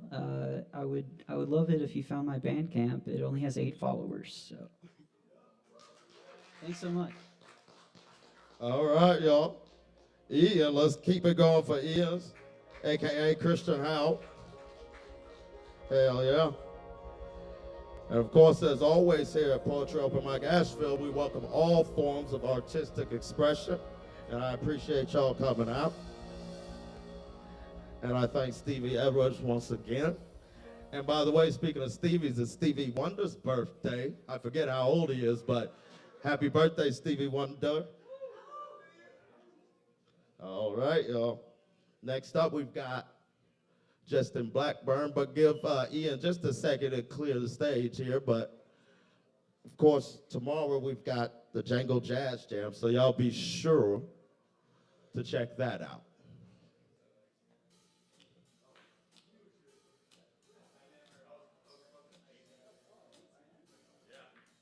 When you're out on the streets, out in the night, jazz cigarettes on the viper that bite. Got to score on the star and say no, officer. I don't know the substance to which you refer. Jazz cigarettes. Jazz cigarettes. Forget your regret. Jazz cigarettes. All right, just a Blackburn, y'all. That was fucking incredible. Both of those last 2 performances. How do people see performances like that and then just like sit there? You know? Isn't that fucking weird? You see these like life-changing performances and everybody's just like, all right, on to the next one. It's like, hey, let's try to get Ian's songs out there as a collective. I'm gonna read some dumb poems. I wrote this poem. I just did a poetry slam with this poem online, and I got a 2. So this poem might really suck. Somebody gave me a 2. It was out of 10. It was out of 10. So it might really suck. But when I wrote it after my high school reunion. So I thought it was really good. Because it felt real. Y'all know like shit that you write that feels real versus shit that you just kind of write? This felt real. All right, here we go. It's called High School Reunion. It's fun being best friends with someone, sitting beside them in third period French, sharing a single pack of spearmint gum. Je m'appelle Mop. Laughing because we're both so dumb. But then gone. Pal evaporated like a puddle in Paris never existed. I'm conflicted. One takes up casual racism. Another municipal bonds. Another becomes a racist stockbroker. It's weird. One sec we're drunk running from the cops. The next they are the cops chasing you. What do I do? One sexually harasses your sister and blames her. One falls in love with you and hates you for it. Another falls out of love with themselves and yells at you for standing by them with a mirror. It's unclear we share a Coke, a beer, a bag of Coke, a teenage universe, a secret, a curse, an ocean, a moment where our souls travel to heaven and play flip cup with God.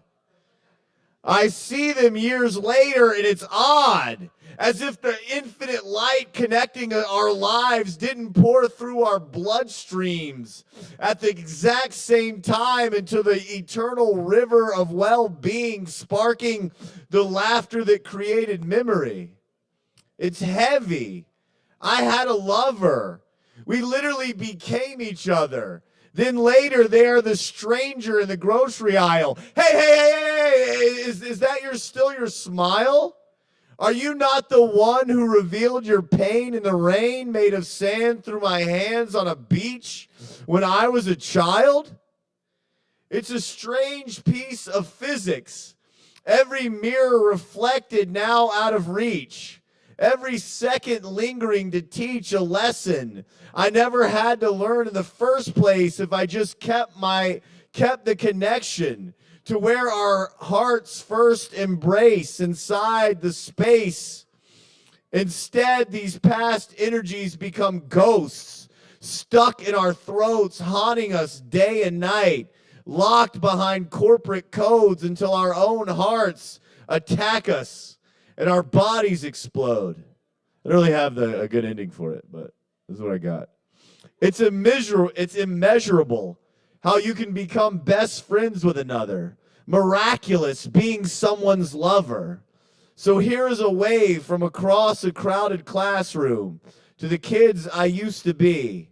I love you now and who you were when you were all alone. I hope you're looking up from your phone. I'm down to clown if you ever come back home.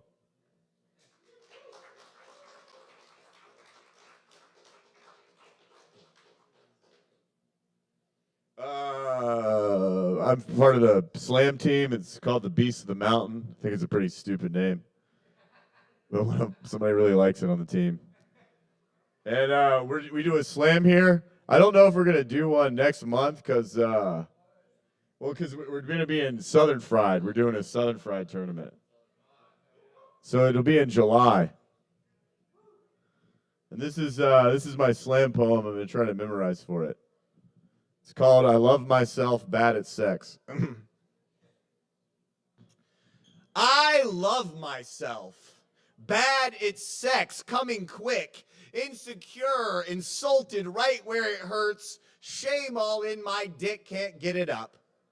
I still love myself. Never enough, victim hustling, loser bumming, keys to my dad's car to see a movie alone, watching my childhood dreams die before making it home. The guy never on the guest list, you can't sell your book here, it's self-published. I love that weird bullied teenage kid, walking hallways alone without a friend after class, taking razor blades to his skin, disassociated from the higher beings watching him bleed, waking up, deaf left ear, doctors don't know what he needs.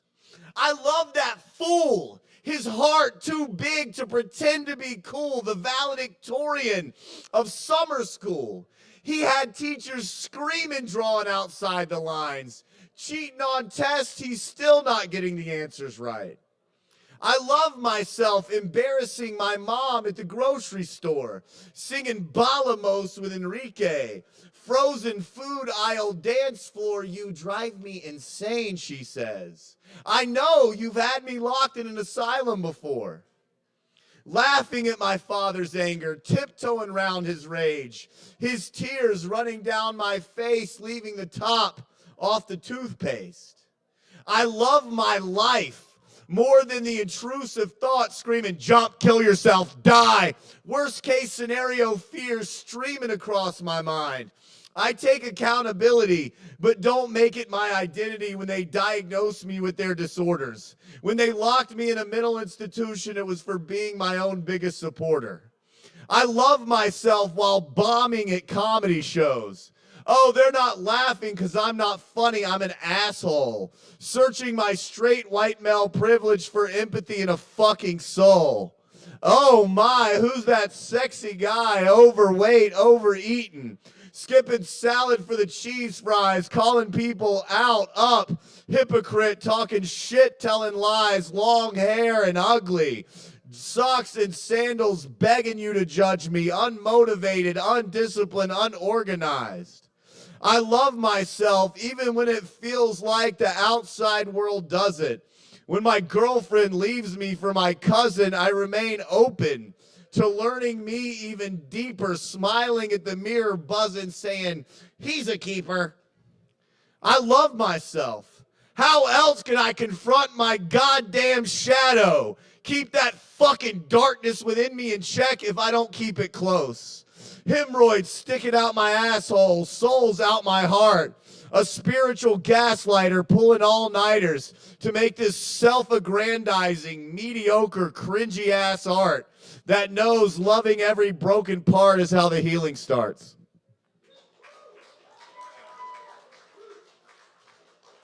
All right, I got one more. It's a comedy bit. Haven't been doing much comedy because I haven't written anything that I like. And a lot of comedy now is just like being fucking like all that roast shit. That show's really stupid. Y'all like that? It's like just saying like something that's like people don't want to say. It's like when I was like in 7th grade and would like say like, you know, like the word pussy in class or something. And everybody, haha, that's funny. It's like really basic. So I'm trying to write shit that is better. But I'm not that good at it, so it's hard. Here's my new bit. If I can find it. I haven't memorized it. Bits are hard to memorize. They're like really long. When they're long, it's hard to memorize them. So I'm gonna memorize. Here we go. It's my last bit. Thank y'all for coming out to the open mic. All right, here we go. Society is collapsing. The world is ending. The only thing left to do is what we should have done ages ago. We must turn to each other and start making out. That's the joke. I don't know if y'all got that part. Should I rewind that? That was the funny part.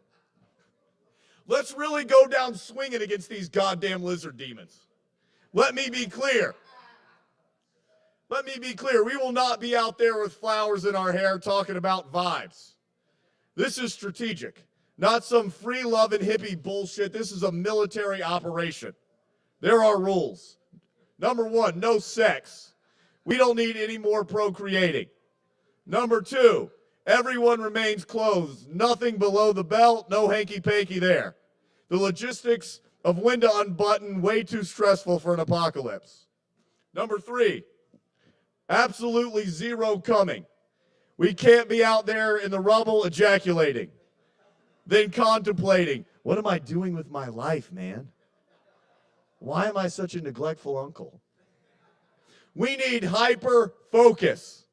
Men can only make out with other men. I know, but we are dangerous because we are so unevolved. We can't be in the middle of a battlefield trying to make out with some gorgeous woman way out of our league, shooting her eyes, following around. Is it my turn to get a kiss yet, please? Being creepy. We must lock lips with a buddy, Phil from accounting, turn his mouth into a foxhole, and secure the perimeter. When those aliens land prepared to enslave us with their lubed up anal probe machines, I want them stopping dead in their tracks when they see piles of billions of people not paying attention to the psyop, just passionately swapping spit all across this beautiful planet. And I guarantee their alien hearts will grow just like their ancestors did, that the Grinch who stole that Christmas years ago, and just like they did in Whoville, we will have peace on Earth. The mothership is landing, my friends, but we can rewrite this script. Brace for impact. That means, fellas, start making out with each other immediately. I got this book. It's called "It's Hard to Get There It's Hard to Get There When You're Already There." If anybody wants one, they're $10, or if you just want to read it, I'll just give it to you. But I'd appreciate it if you read it, though, if I was going to give it to you. All right, thank you. That's Chester Blackburn, y'all, bringing the poetry and the comedy. Absolutely. Next up, here at the open mic, we've got Priscilla. Y'all welcome Priscilla to the stage.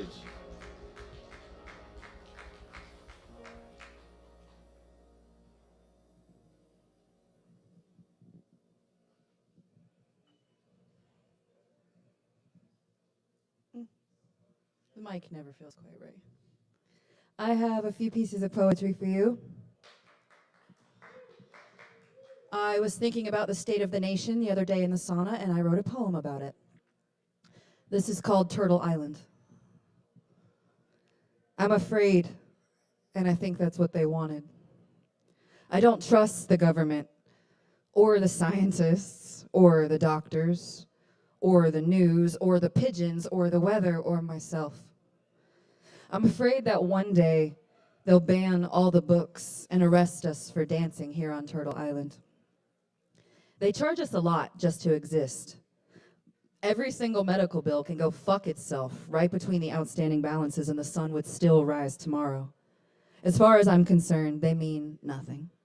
The debt belongs to the sons of bitches who give out vaccines like lollipops, the vampires who keep the cure for AIDS in a vault until someone's rich enough to sacrifice their soul for it, the parasites who put the cancer in our food and our water and our sky and walk around with the audacity to wear ribbons for awareness, the leeches who get rich off of prescriptions, then tell us the rest is alternative when plant medicine is older than mankind, the hypocrites who declared us the free and the brave while hiding behind their slaves, the gorillas who use our taxes to fund someone else's war, the hyenas who make commercials begging the working class to feed the starving children while Congress votes themselves a pay raise every year. And let's be honest, even if we gave you the money, you'd feed them Red 40 and formaldehyde anyway, so what's the point? Meanwhile, we throw bake sales to fundraise for arthritis, and the calculus teacher refuses to explain why we're still wasting our time on equations we will never use, because the truth is they don't know. The vultures that give children tranquilizers to keep them still when they were never meant to be still. They're meant to play outside.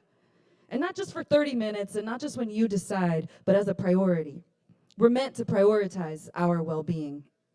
And we're not going to be able to do that at the bottom of a Diet Coke on our 30-minute lunch break from our 9 to 5, where time is measured in TikToks and we hate our lives. Why? Why don't we gather on Sundays and have these conversations? Why do we look to our founding fathers instead of Mother Nature? Why don't we care more about how to save the planet than debate over who created it? Someone tell me why. like why we're left writing poetry that confronts this. I have more faith in the tooth fairy than one man who runs a nation. Where is the Council of Grandmothers? When did we become contestants on your trick and pony show? Echo chambers for your circle jerk. The powers that be owe us a lap dance. Come sit on my face, America.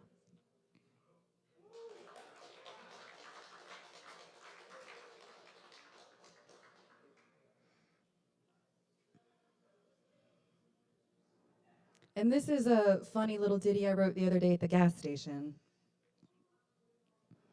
Or like one of those where you kind of make humor or lightness from something that's actually painful, because what else do you do with it besides make a little art and medicine? I'm going to read it first in my voice and then read it in an accent, because when I was high, it was a great idea. You're the eldest. You should know better. Didn't you read the manual they gave you when you were born? Oh, the stork didn't bring your How to Be the Firstborn packet? Are you sure you didn't lose it? You must not have been paying attention. You were probably oversleeping or distracted, talking in circles and riddles again. Stop having a pity party for yourself. You got a B+. You're better than that. You're intense. You're caught up on the details because you're a female. Be more ladylike. You need to do something about your eyebrows and your mustache. You're too hairy to wear shorts. You're too fat to wear your sister's clothes. You'd probably stretch them and spill mustard and forget to return them anyway. College is getting to you. You sound like AI.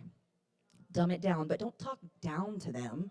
You say things you shouldn't say, like the time you nod and smile when you're introduced as the overweight daughter, the always late daughter, the take the bait daughter, the almost great daughter.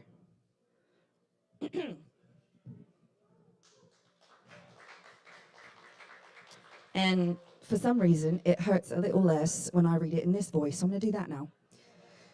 You're the eldest. You should know better. Didn't you read the manual they gave you when you were born? Oh, the stork didn't bring your How to Be the Firstborn packet? Are you sure you didn't lose it? You must not have been paying attention. You were probably oversleeping or distracted, talking in circles and riddles again.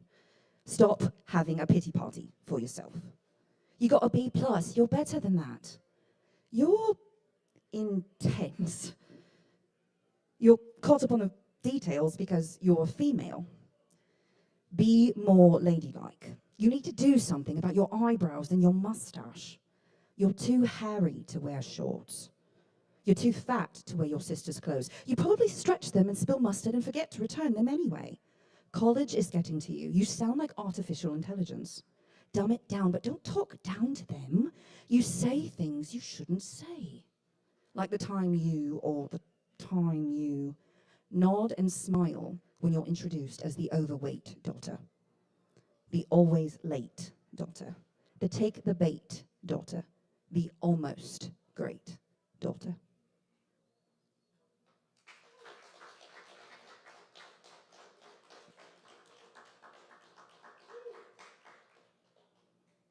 Thank you, and I have one more for you. It's sort of a love poem, but I think it's more about having known love and being grateful you've lost it and changing that narrative and being open to it again, but with non-attachment to the outcome. Because I used to believe in the idea of the one with conviction. I thought the whole point was finding this person, my person. Eventually, I realized I am my person. I'm the one. I am the love of my life. The rest of you are my works of art. Admittedly, I hate this. It dissolves my perfect fairy tale. But it's becoming my favorite part because I have a museum of everyone that I've ever loved inside of me. All the different shapes of my heart. They are never not with me. You'd need a map to find all the places that I've found love.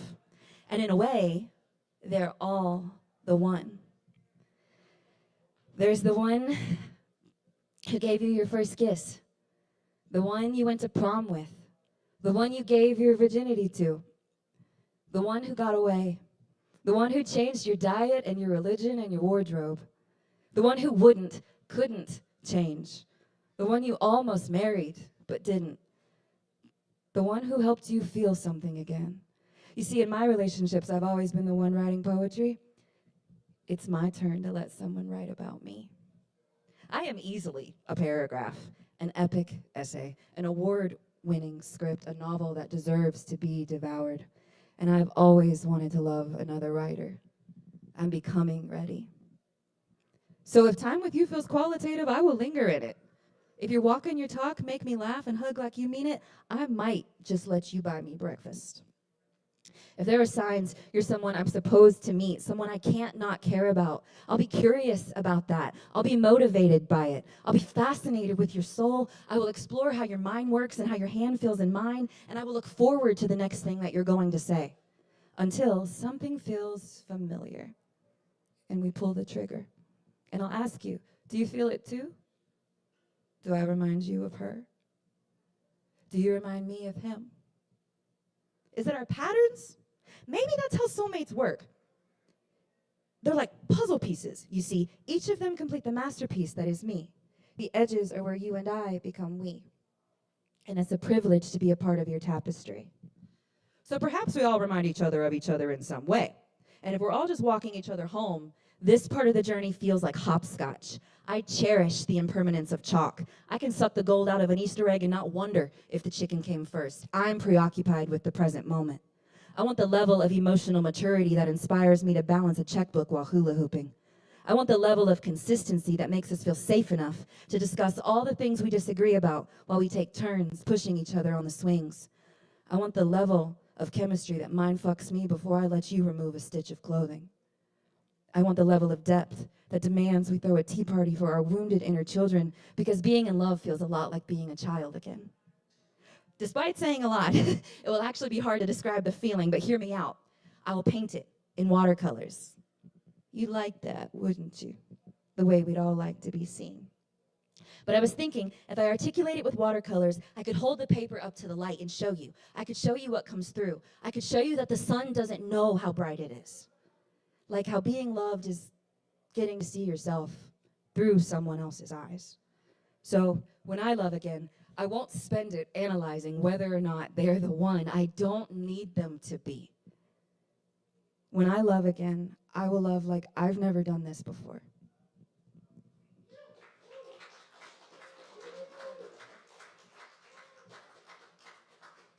That's beautiful. That is Priscilla, y'all. Let's keep it going for Priscilla and that great poetry, y'all. Absolutely. And next up, if you're still here, Jambo. Y'all welcome Jambo to the stage.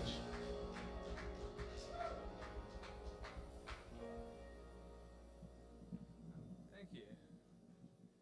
We are the rock stars of the literati. This is my first time doing like an open mic poetry thing. So, thank you. I can't see anyone, but yes. So I'll keep reading until I either run out of time or things to read. Thanks for listening.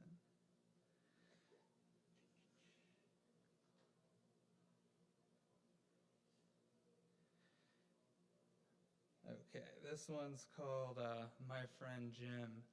It's a pun, because it's about when I used to work out to the point of self-abuse. But I'm doing much better now. Back in this time, the hatred I held for myself was a bit different than it is now, I must admit. This was a time when my self-hatred was so much less forgiving than today. A very paranoid acid, I must admit. I was living out of focus. I was destroying and rebuilding myself too angrily, and merely for the glances of perfect strangers. Mistaking hatred for strength, I also mistook strength for spite, still too proud to realize the real target of my hate. I will prove everyone wrong. For the first time, I will be conventionally attractive. I will prove them all wrong.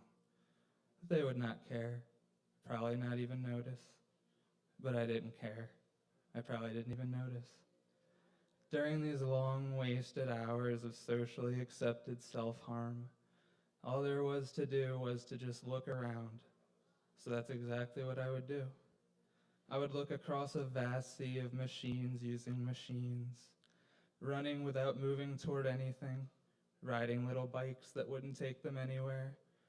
And no matter what, there would always be a surprising amount of unoccupied machines, as empty as graves, the hungry earth instinctively awaiting the inevitability of her next meal.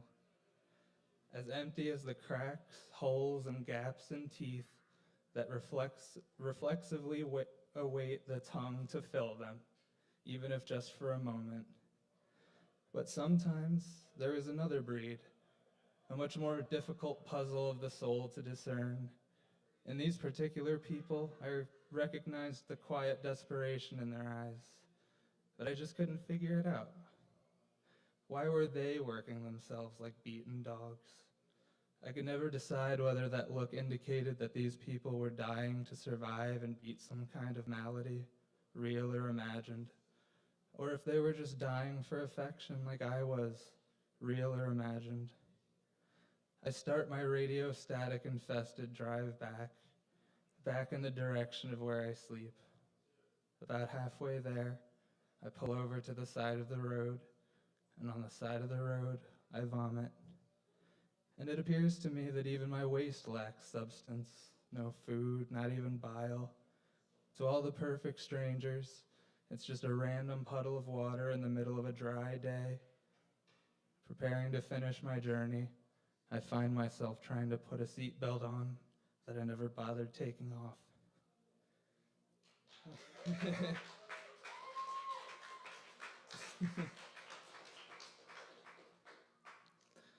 This next one is called The Social Contract Applied to Heavenly Bodies. Again, I'm doing much better now, just a heads up. There used to be something I told people who asked why I was so hard on my body. It was a lie, of course, because I was young and still nurtured an ambiguous yet constant shame. Anything to hide the truth, and God forbid the possibility of someone offering a rebuttal so gentle and sound that even I could not argue against my own foolishness. I needed something that other young people with their own reasons could just laugh away. I needed something absurd, romantic, tragic, but most importantly, I needed something pretentious. And as easy as taking a shot, or inhaling a simple cloud, or swallowing a simple pill, it came to me. Every single person who ever lived has been betrayed by their body in the end. So I'm just trying to kill that bastard before he kills me first. Such an obvious cry for help was met with laughing and cheering and high fives and all the poison that anyone could want. Maybe they understood me, ringing out as loud as a funeral bell, but had similar private pains. Maybe we were all guilty of silently justifying each other's reasons for seeking a constant high, a comfort, a warm love, an escape from all this, anything but this, anything but sober. We cannot be honest with ourselves or even strangers, not until we can communicate our raw needs and free ourselves from the kind of subconscious social anxiety James Franks put into words. If you knew me like I know myself, you'd hate me like I hate myself. And if I knew you like you know yourself, I'd hate you like you hate yourself. And the punchline? Well, those words were also framed by fear, disguised and surrounded by distractions, jokes. Oh well, however we can get it out, I suppose. Baby steps, baby aspirin.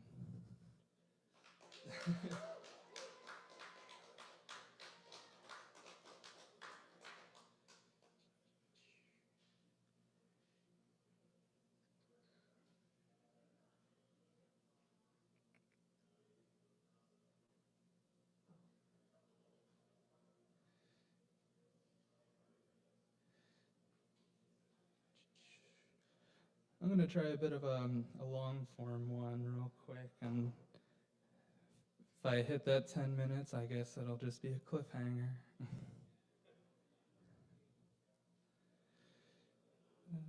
Here we go. It is called The Orbit of Two Worlds on a Collision Course. Let's say there exists another dimension. Our dimension moves forward through time, the other moves backwards relative to us. They view our forward dimension as backwards relative to themselves in the same way.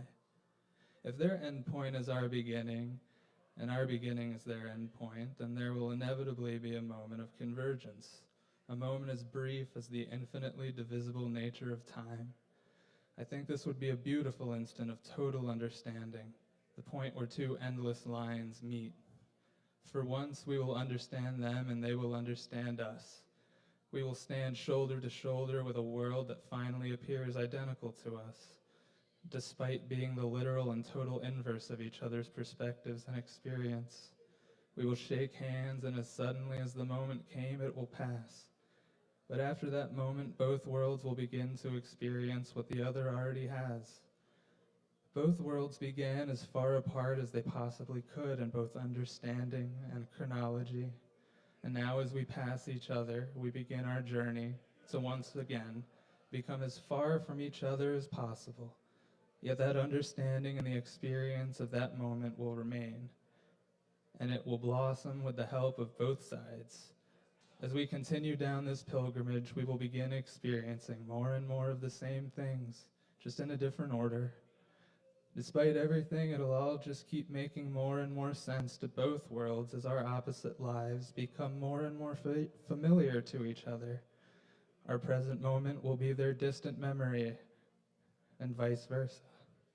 Then as we both approach the terrifying ends of our individual lives, our ways, our worlds, we will once again be further than we possibly can be from each other. They will say things like, "I'm so afraid of being a child. It seems so hard, so painful. I don't want all of this to end. I don't want to end." And we will communicate across the vast expanse of the infinite to tell them not to worry. We were children once, so very long ago, and it was a magic so special that our world spends an impressive amount of energy and resources to not only recapture that undefinable magic, but to even just be able to explain it. And they will trust us, all thanks to the convergence so very long ago. In turn, we will say things like, "I'm so afraid of being old. It seems so hard, so painful. I don't want all of this to end. I don't want to end." And we will discover that they offer the same exact comfort in the face of our unknown. And we trust them, because how could we not? I lost my place.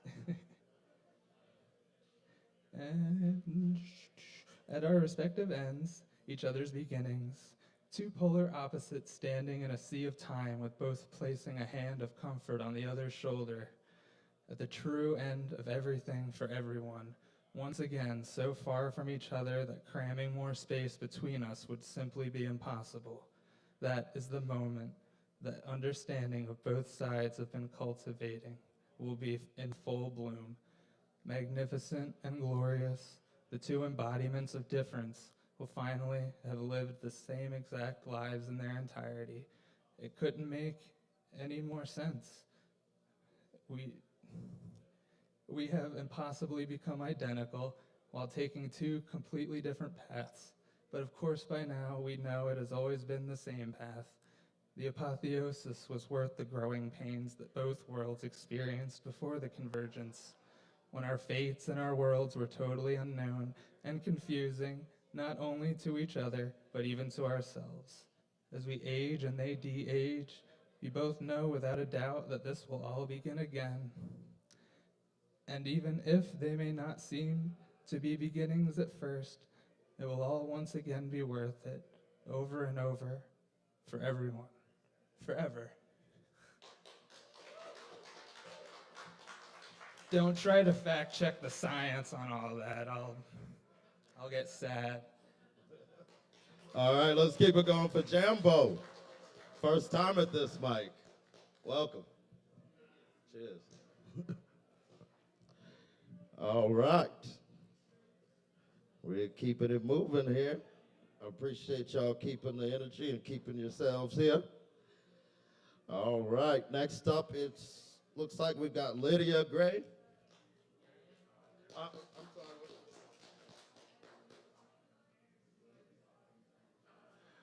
Y'all welcome Lydia to the stage.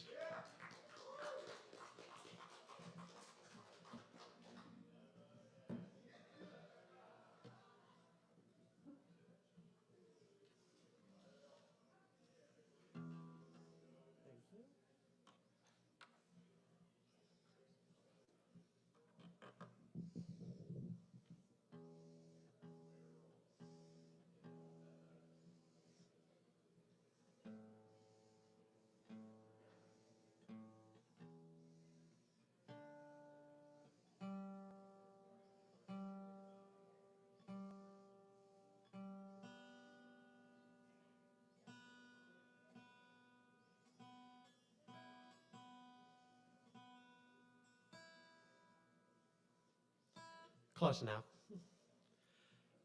Hi, thank you all for listening. I'm Lydia Gray. I'm in a band called The Mess Inside, which is a band of one. It's just me. So if you want to join the band, hit me up. Otherwise, this first song is about dysphoria and religious trauma and, you know, all that good stuff. It's called Hosanna.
I knew that fucking pig was gonna fly off. All right. This bracelet I made says "Live, Laugh, Dykes," and in true Dyke fashion, I wrote 3 love songs for a girl I was in a relationship with, and she did listen to none of them. The song is called "Two-Headed Darling."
Thank you.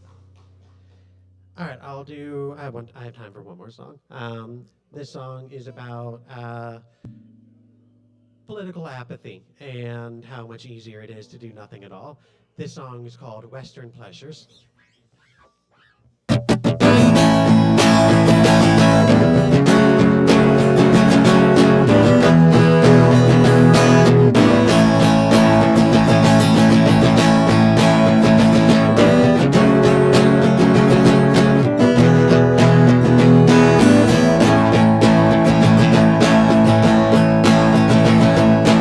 I asked mommy nicely, can I protest daily?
that's all I got. Again, I'm Lydia Gray. I'm in a band called The Message Side on all streaming platforms and Bandcamp.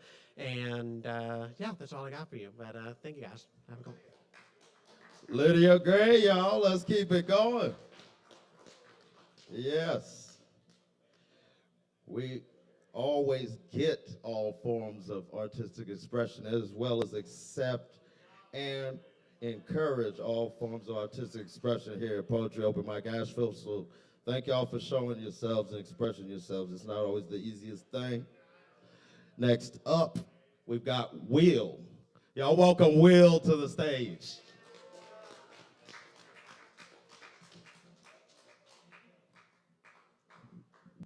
Hello. Life has been like really difficult lately, and I'm trying to keep reminding myself that there are unexpected blessings that I just don't know about, you know. And so this song resonates with me right now. And I'm going to sing it a cappella, and I really don't like that, so bear with me. When I was just a little boy, I asked my mother, what will I be? Will I be famous? Will I be rich? Here's what she said to me. Que sera, sera.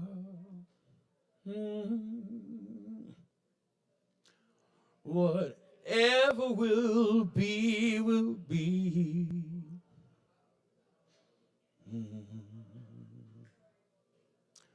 The future's not ours to see.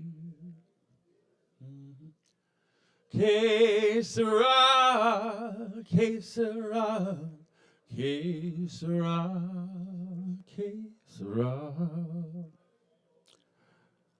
When I was just a child in school, I asked my teacher, what should I try?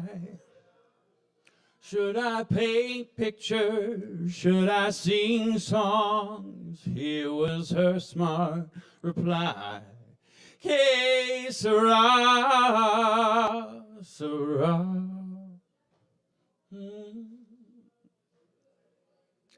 Whatever will be, will be. The future's not ours to see. Que sera, que sera. Ooh. Boom, boom, boom, boom. Then I grew up and fell in love. I asked my sweetheart, what lies ahead? Will there be rainbows day after day? Here's what my sweetheart said. Que sera, sera. Whatever will be, will be. The future's not ours to see. Que sera, que sera, que sera.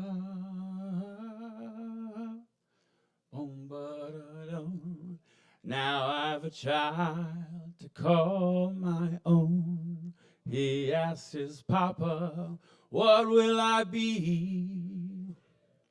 Will I be handsome? Will I be rich? I tell him tenderly, que sera, sera. Oh, whatever will be, will be.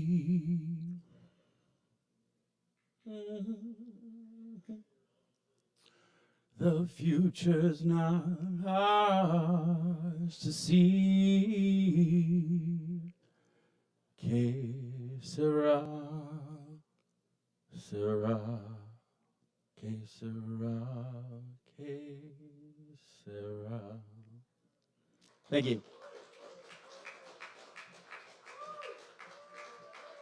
That is Will there with that beautiful a cappella there. Absolutely. Yeah, y'all. Remember, tomorrow we've got the Jangle Jazz Jam at 7 p.m. and Vinyl Night on Friday at 8 p.m. and Mike Rhodes Fellowship this Saturday, 8 p.m. So y'all definitely check out all of that. Next up, we've got Crash Burn. Y'all welcome Crash Burn to the stage. Thank you. And Ian. Sorry. I forgot. This is Ian. I'm Crashburn. This is Ian. Like guitar? If not, I can mic this one. That Kava is hitting me. We'll see how this goes. Whoo.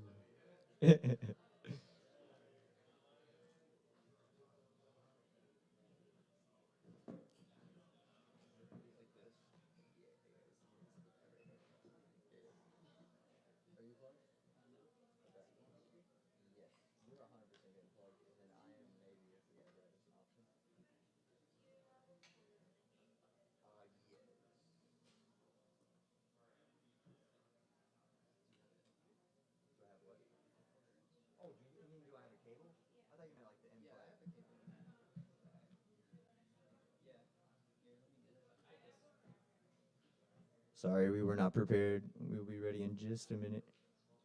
Thank you so much for helping us out. Appreciate it.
All right, let's give it up for Crash Burn and Ian. Let's keep it going.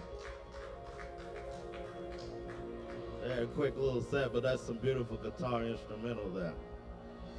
All right. Next up, we've got Abe Dalton. Yeah, remember all performers get free double shot as well. Tip your bartenders. I'm just doing it for the double shot.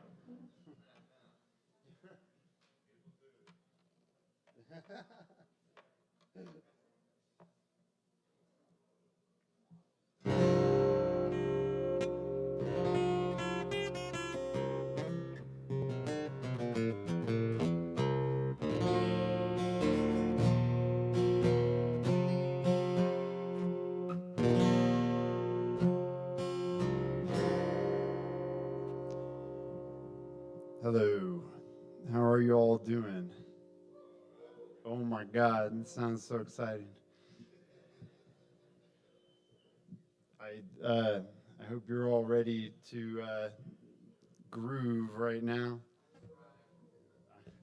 I'm feeling it. My name's Abe Dalton. If you don't know me, I'm sorry. If you do, I'm also sorry. This song is going to be hard. Oh, this is the hardest song I have to perform, but you know what? It's late. We're going to do it. So this song is called Escape Plan. Here we go.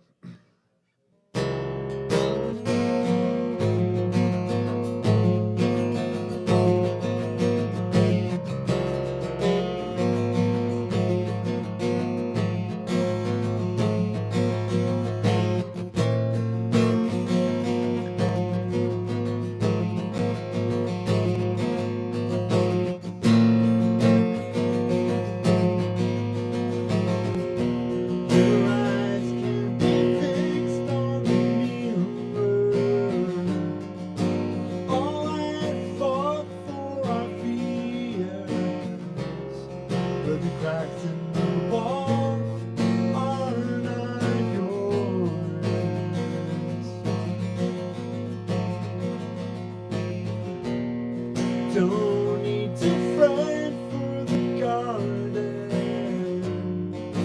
Pressure to dig is assorted. No room there, so it's time to move on.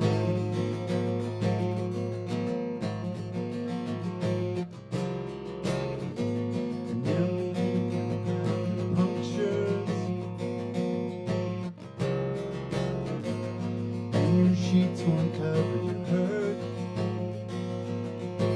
You didn't know your words weren't sinking. You didn't know. Look at the petals you hold in. A silent refrain from the scope and contrasting.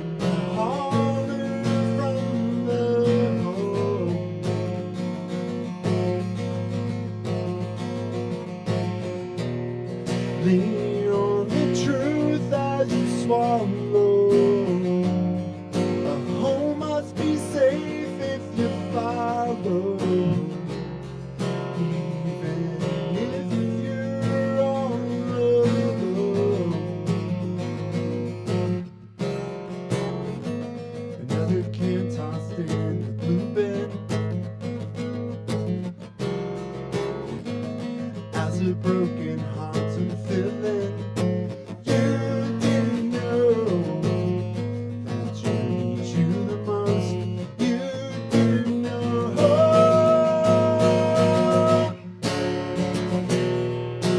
You're gonna be fine when there's nobody else. You're gonna believe when you're dead. You're gonna be fine when there's nobody else. 'Cause you got you.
do I have time for one more, or is that?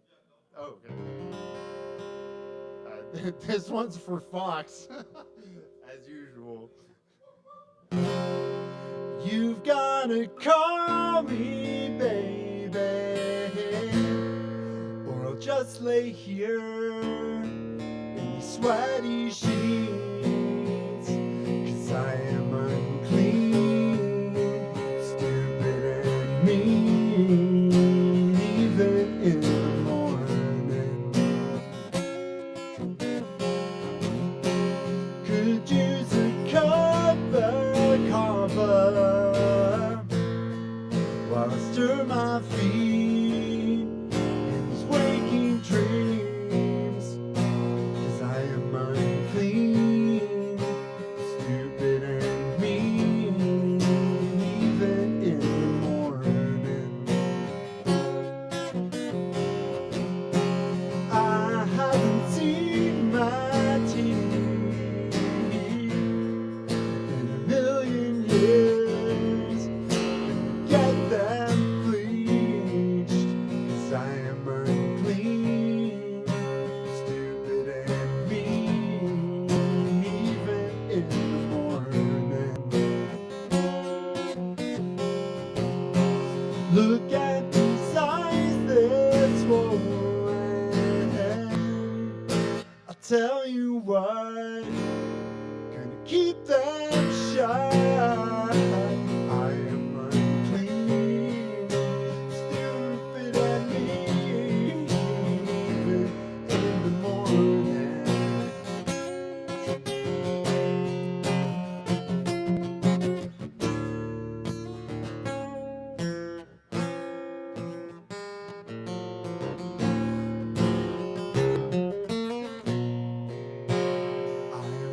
Unclean, stupid and mean, even in the morning.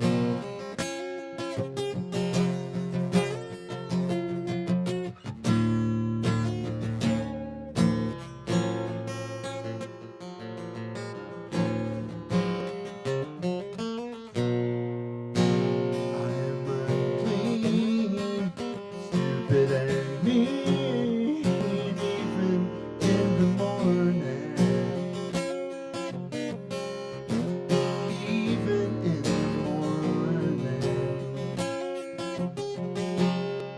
Even in the morning.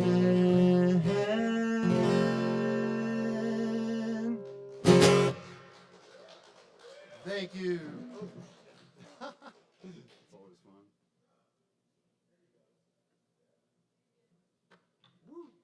All right, Abe Dalton, y'all, let's keep it going for Abe. Hell yeah. Woo, woo. All right, I appreciate y'all joining us. We have only got a couple more performers on the list tonight, but I appreciate the energy. It's been a great night. We had Stevie Edwards as our featured poet. Awesome. Next up, we've got Cedar. Is Cedar still present? There we go. Y'all welcome Cedar to the stage.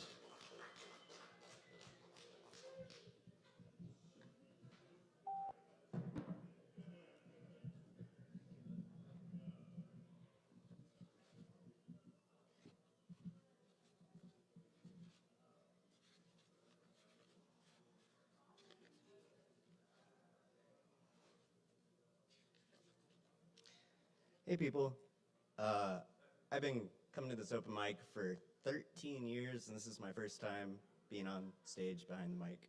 So thanks for being here. Came out to Justin's Poetry Slam over the weekend and it finally got some things moving for me and wanting to have these words that have been in my head for so long in other people's heads too. I have two poems for you. This first one is called I'm Feeling a Lot More Like I Do Now Than I Did Earlier. Time be the gift, call it the present. Unwrap that shift, gonna be that lift. Take a look at these pupils, call me a teacher. Drop the pill, golden grist for the mill. No slop from the top, there's room in our gloom. Proper pain in the rain. These riddles between lies got me feeling Surprise. More rhythm, more rage, and more reason to rid them. The power they tried to take from my fucking flower. Drop this, drop that, drop these silly rhymes.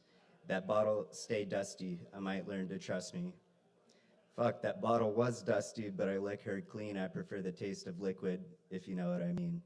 I'm still on the family plan, but something quite not right.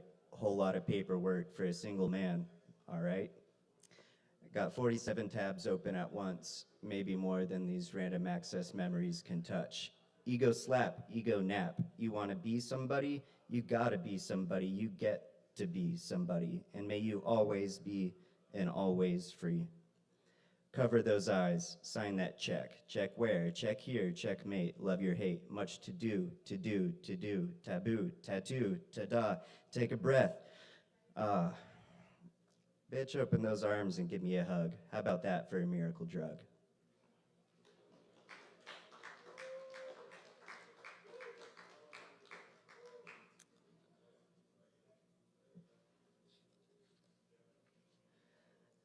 Misunderstand and Mr. Oversit.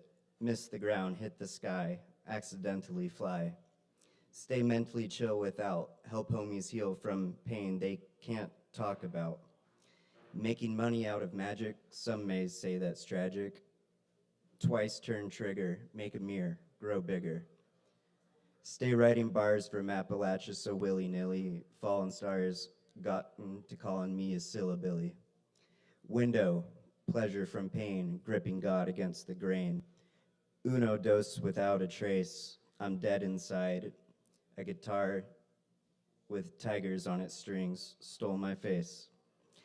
Don't trip the OG Mad Hatter, how could I be mad at her? What we once had mattered. Paid to cut into me, call it implant medicine.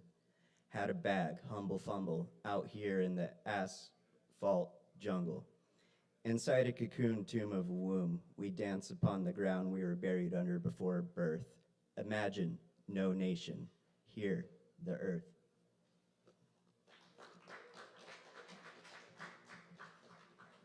Thank you. Yes, that's Cedar, y'all. Let's keep it going for Cedar. And let's keep it going for the first times. Absolutely. Yeah. All right, we're near the end of the list here, y'all, but I appreciate y'all coming and hanging in there. Whoop, whoop. Please tip your bartenders, all that good stuff. Yep. Next up, we've got Mr. Joe Shelton. Y'all welcome Joe to the stage. All right. Oh, dear. All right, I'm afraid to touch it. It's in too funky of a position. There it goes. All right. I don't want to mess with it. All right, so I've got some poems, including some dirty political limericks. Hooray! And then we'll try a sing-along, but hey, nobody's on the hook. I'll just sing if nobody wants to sing along. There's a hot microphone. Don't stand between me and the hot microphone. Nobody gets hurt. All right, here comes poems. Multiple metronomes all out of sync, all ticking away. They won't let you think. Tick-a-tickety tick-tick, tickety tick. Cacophonous, anti-melodious keys all hammered at once. Why won't they stop, please? Bang, clang, did-a-dang-a-lang, clang. With all of my plates all spinning on sticks, they wobble like tops, then smash into bits. Could crashery splinter, could crash. I do. And thanks for sticking around. There's more people than usual at this late hour. What's wrong now with standing in front of the mechanical press, activating the two-hand safety switch and listening to the gentle hiss as it smashes down onto the metal preform?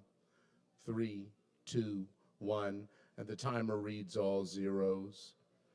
And what was wrong with tilting the deep freeze refrigerator door up on one corner and then flipping it up onto the OSB work table to check it for scuffs, dents, and scratches? That one's 4 millimeters, so a fail.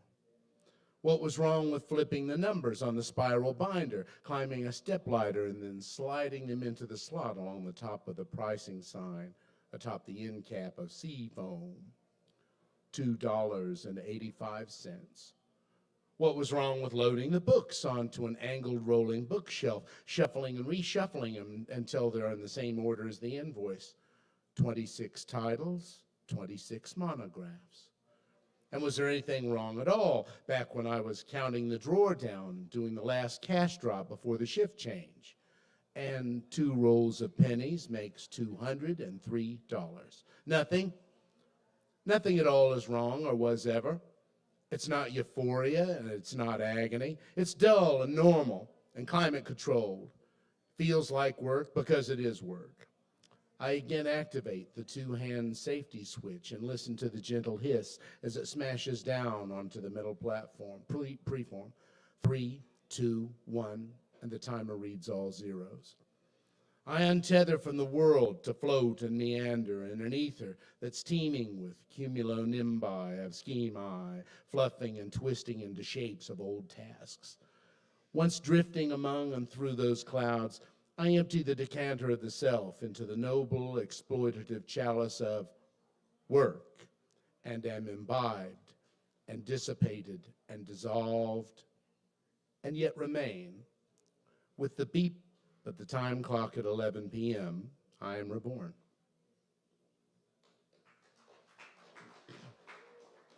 All right, so yeah, you know, state-sponsored white supremacist paramilitaries gunning people down and, obliterating schools and hospitals and stuff in Iran. It's a pretty big bummer, but luckily there's an old son of a bitch who gives us all kinds of good laughs nonetheless. So let's have a few at our very special president's expense. Here he comes.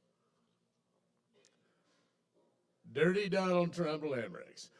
Trump's pool boy tongue tickled his taint, then bought some big buckets of paint. Abe's pool got a blue job and Donald a blow job. The budget lacked any restraint. Okay. Old Donald likes holding his balls and galas with gold on the walls. The East Wing was smashed and the Treasury trashed. We can't afford even 2 dolls. Okay? And last one. Trump's penis and victories are small, yet his monument he wanted tall. Architect sniffed a bump, then asked dumped Arc to Trump, the stupidest shit on them all. There he goes. I'm again it. All right. So this is the sing-along for those who wish to sing along. And again, no pressure. I will sing if you do not wish to sing along. But I'm going to sing the chorus for you once. We're going to sing it together if you would like to try, and then I'll dig into the song. The chorus goes like this. It's easy now. For medicinal purposes only, for medicinal purposes only, for medicinal purposes only, I imbibed and was laid low. Everybody, for, let's hear you for medicinal purposes only, for medicinal purposes only, for medicinal purposes only, I imbibed and was laid low. There's safety in numbers. Everybody jump in when you're ready. All right, so let's do this thing. For medicinal purposes only, I imbibed and was laid low. I doubled up my prescription, doubled over in my affliction, and down the drain I did go. I self-medicated away the pain. It rebounded and I floundered when it came back again. Felt worse than when it started, from my money soon was parted, and then moaned my foolish refrain. For medicinal purposes only, for medicinal purposes only, for medicinal purposes only, I imbibed and was laid low. My financial worries and old romance woes dragged me down, so down to the tavern I'd go. In the misery of my company, my physician overserved me, but was me made the beer tap flow.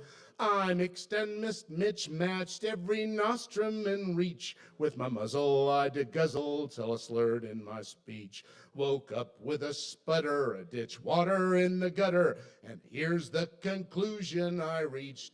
For medicinal purposes only, for medicinal purposes only, for medicinal purposes only, I imbibed and was laid low.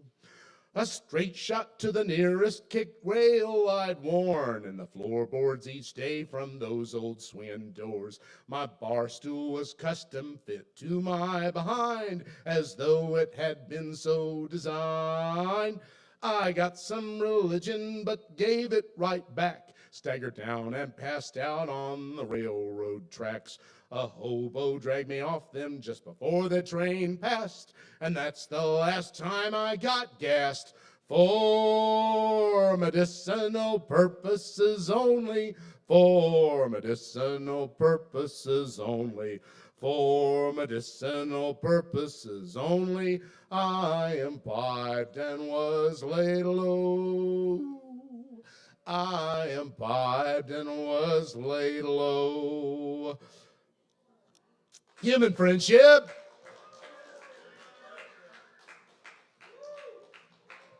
All right, let's keep it going for Joe Shelton, y'all. Absolutely. And y'all be sure, come back and see us. I'm about to close out with a few things. You'll just bear with me a moment.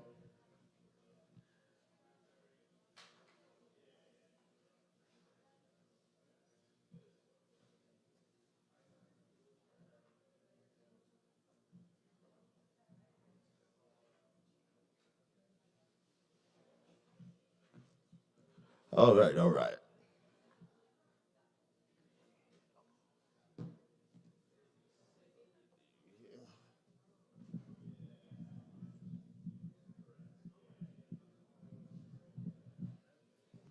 I think I'll sit down. I'm a little rusty on some of these pieces here.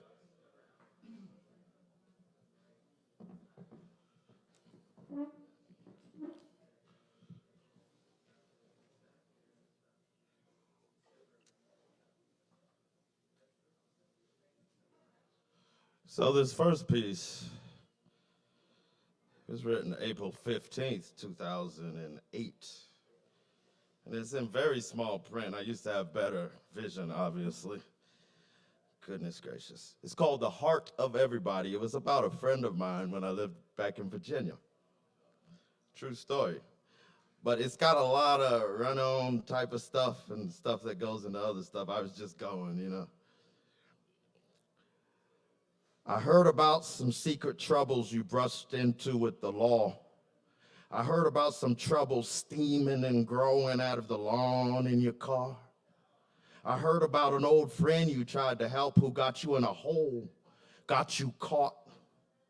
We all have to turn in our party crown sometimes, but you still got your guitar in a crowded, raunchy bar, in a slit of an alley, in a window that is glance-proof. You can see them, but they can't see you. On a strange turnabout, it is them who can see all over and into you, but with your eyes, them you cannot face and see. I heard about some troubles, and sometimes from them we just cannot flee. And I am sorry, I feel mercy, I feel compassion, sympathy, empathy. I feel burden for somebody that doesn't need anything else crawling and falling into his sphere. I heard about some secret troubles you fished out of the mystery sea.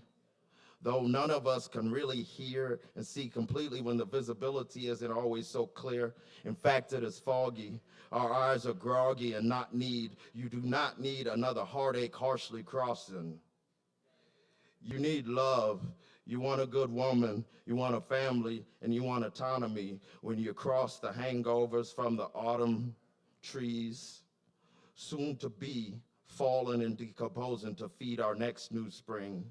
And you are always new to me, as I am always new in lieu of my fading rear view mishap or tragedy kept in a locker or locked chest where the crow sobs in a tunnel, wind blow with surfacing creature of Loch Ness, trying to escape the cold of his own strobe light broke and possessed, when the snow fills the man on ice up all the way to his neck.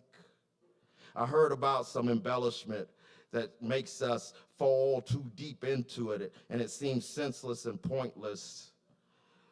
Sentenced to some term where there wasn't enough evidence on earth through all of the research to ultimately prove our complete guilt or innocence. For in these wild shifting winds, it is always mixed from our auras down into the tinge and complexion reflected in the sun's ultraviolet spectrum. The true depths and colors soaked in with erosion and percolation down under our skin, deeper than the line and table well that shelves painstaking juice for the sake of perspiration. But our day of kind harsh will beam a hole in the dark, must be our inspiration. We were casing the joint seeking substance of what was shot and blown through to flap and stretch open this void. I hear your voice, brother, from another ancient ship passing, just looking for land that the wind and waters were subtracting when the devil's lassos become too turbulent and unmerciful. I heard about some troubles, your raging rows and your bows and the bouts and the sterns and cast down, spilled into the turbulent wet turf. I heard about it, and I feel it because it hurts. We all have to turn our party crown in sometimes and overturn our own throne. You are condoned, I am condoned to approach a courtyard in a sorted court home where we are given all of our strikes on our arms, tattoos branded and bruised to move us all into greased, shine-pressed uniforms, where we have no true independent form besides that with which lies within the lines of crowded swarm, where you don't stand out, you just stand in route of the norm. I heard about our troubles. You still got your guitar. And even if in a room that spreads a dagger that lonely don't even want to taste, flash, or see, you got your song. So you got the heart of everybody.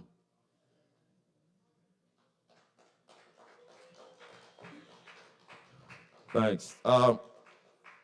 Ironically, my friend's name was Steve. I couldn't remember his name at first when I came across that piece the other week. But it is still Stevie Wonder's birthday, and we had our featured poet, Stevie Edwards, so we got it going on here. All right, Sad Songs That Make Me Smile is what this one's called. I don't think I ever read this one either, and forgive me for any blemishes in my speech. This is for March 14th, 2008. I want to tell everybody about sad songs that make me smile. Warm and fuzzy with a mercurial uranium chill. Saturn rings strangling my heart's protective force fields. Comforted me with a smoke that is colored in universe blue deep. Something good and solid enough to give me unique company. If I had a complaint, it would be that the damn sad song just ain't long enough for me. I would accompany it in my sleep. It would follow me up and down all these terrain roads, all these all-terrain roads through mountain tunnels to valleys swallowed by the beach, glistening a shadow, grinning to hurt on earth as I persist in my traveling. I want to tell everybody about sad songs that make me smile. And if you don't care for them, let them be unwanted by everybody but myself. Another trial through hail on bail. Hailstones hit my head, invisible through field invisible though filled with lead, nails, and gold.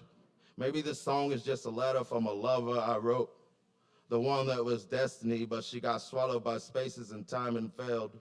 Like Big Ben cracked in the head by a bomb that made ancient history shed its skin for future generations blossoming of bloody sweating. So I want to tell everybody about how much the rain attracts me, lightning excites me, and I love naked winter trees. I feel cozy in the comfort of my lonely silence. But life isn't always so bittersweet, not when frost bit bandits numb all of the feeling out of me. Snowman is a ghost, and I just want the cold to make me hurt. So when the spring flings and flurries the bouncing flowery sheets in my bed, I will bury my old self in the box spring of the garden where all of my dreams have wept and bled. So I want to tell everybody that I like sad songs that are that close to death. I want to tell them of the excitement that I get when my insides are running over. When my insides are running over and my soul is slumped and depressed, so long as the ledge grants me choice. Sad songs bring tingles to my loins, just like a memory of a lady I wrote a 40-piece book of poems for when I was younger, but she never heard it, though she felt the thunder. I was 20 and I called it the Book of Remorse, falling out of my chest and veins, kicking a hole through my door. And I secretly don't mind a heavy, beautiful golden ball and chain, so long as she is from the mountains, so long as she is bright as her name's sake. I want to tell everybody about sad songs that make me feel alive, like on stage of life in the center, sun going down with nothing to hide. I'm telling you about a million sad songs that I won't refuse. My heart that torn and strong to take it and put it to good use. My sad song is named after you. I don't know if you went to California like you said you may choose en route. I want to tell everybody about sad songs that dance in my drink and smoke all life long. Sorry, that was choppy.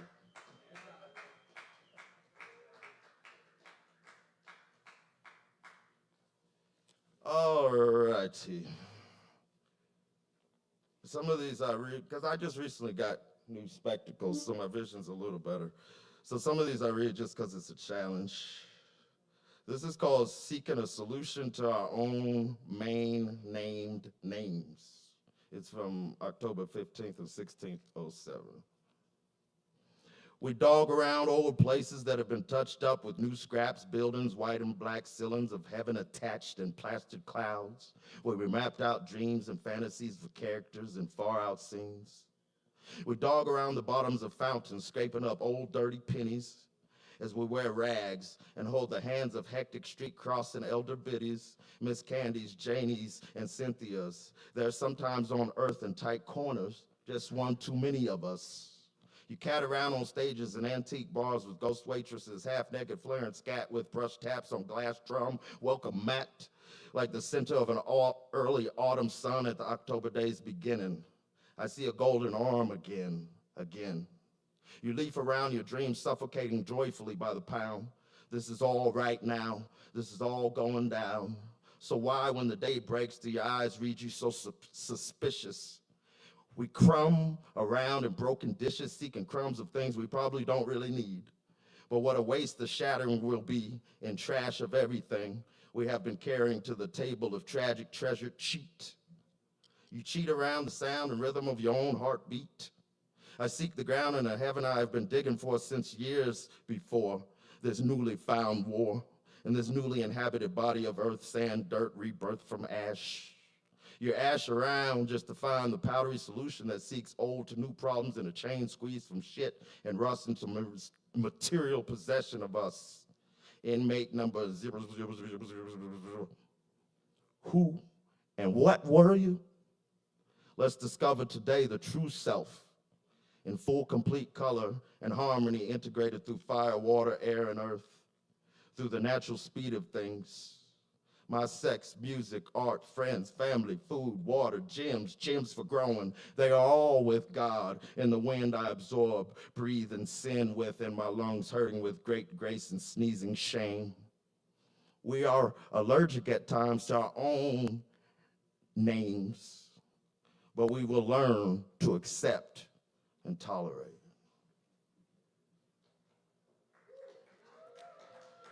Cheers. All right, so this one's handwritten. It's from November 2nd, 2011.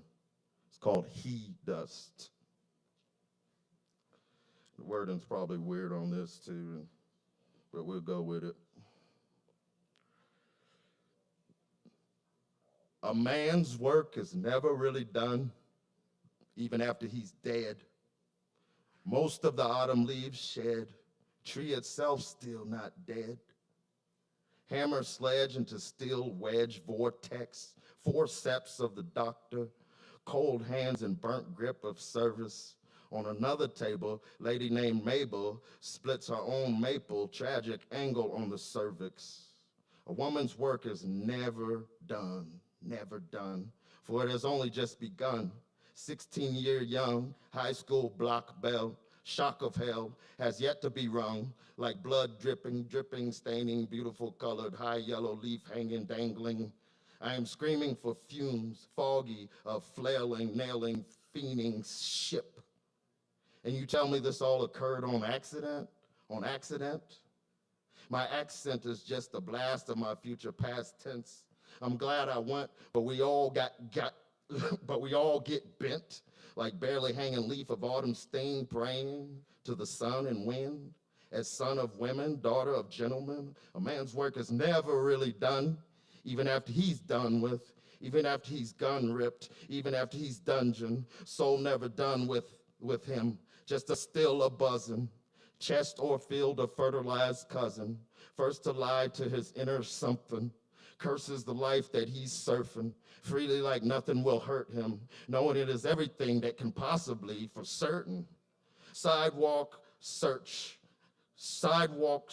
elm, side talk from chain holder of hound, seeking lamb, seeking blood, seeking sham scam, always are who you am, silenced art and rambling religious caravan, we riches and we slam into bottom of watching our eyes and wolves, our hour of chant to escape outside inner fool, the inner mule subjugated by ungated dam flooded of unfastened frantic fuel, infused through self, through Gemini and duel, still denying you hear him crying, but there's no drizzle, dribble or drool, and he didn't crack, though head torn by bull, then he catches up, wakes and raises his cold, closed eyes. He can be bold and sold, cotton mowed, then he comes back and he grows trees, plants them, and saves babies if you let him. In the mirror shaving, dangling his blood.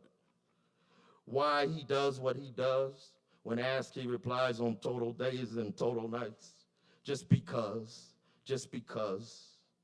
A man's work is never finished, even after he does. He dust.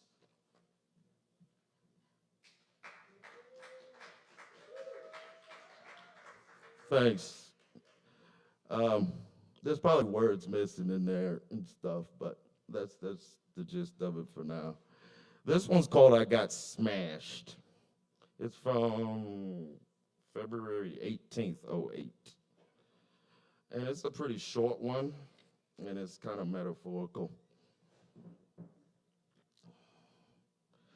The private coolant has ruined your movement. The blinding, foolish grip makes your reality a ditch in a length and depth many inches. There are green forests in the rivers that washed up, being crawled upon by touring toad-stooling toes. Rain unfolds a saga, timeless and temporary, and movies screened and written without being typed or printed. Maybe never to be published in public because it is the most beautiful light stone thumping tree to collapse with vanity and without canopy that is house of humanity, under and above scrutiny. They are promoting selfishly, and carelessly the private the private screen that no one can even mention, the meanest of the mean, the brightest of the bright stars, setting on lard, melting into the sloth of deep fried daddy. Fried, daddy, fry like hell, fry like insanity, fry an imbecile quilt for books you taught yourself, although you are still illiterate and mute. They say you are blind, but I have more eyes than you, like a fly in the French skin flick of masochist is the greatest subject, and I am the fly on the lens, a black dye blotch just a buzzing, and I ain't seen nothing, because after that so sudden I got smashed, so I don't remember nothing. Last night, last week, last year, last century, yesterday, you fucking kidding me? I got smashed.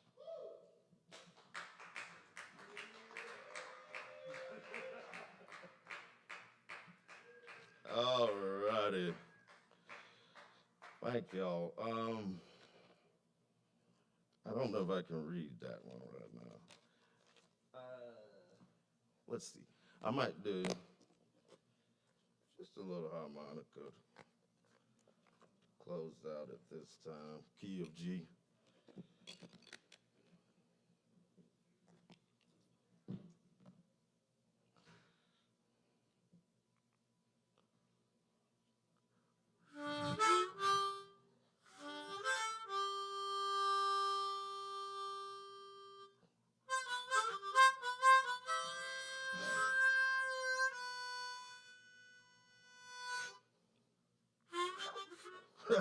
Sorry. Is this anybody's water? You care if I get a sip of this water?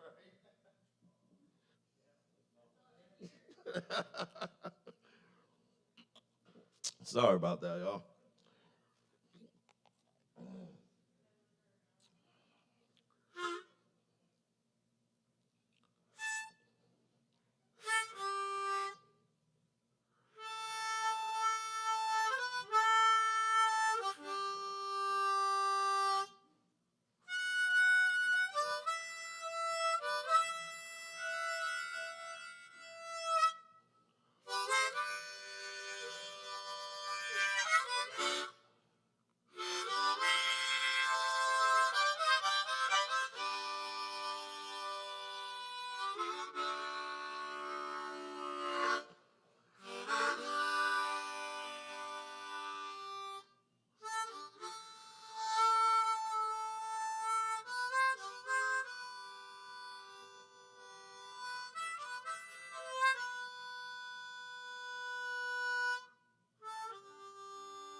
I think that's all I got, y'all.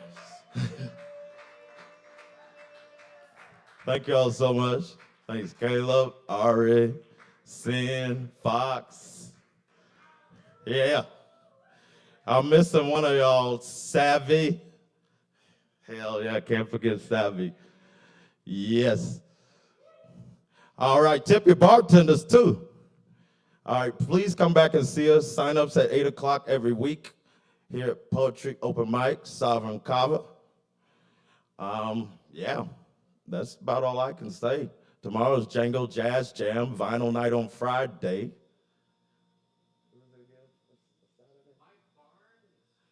Mike Barnes Trio on Saturday.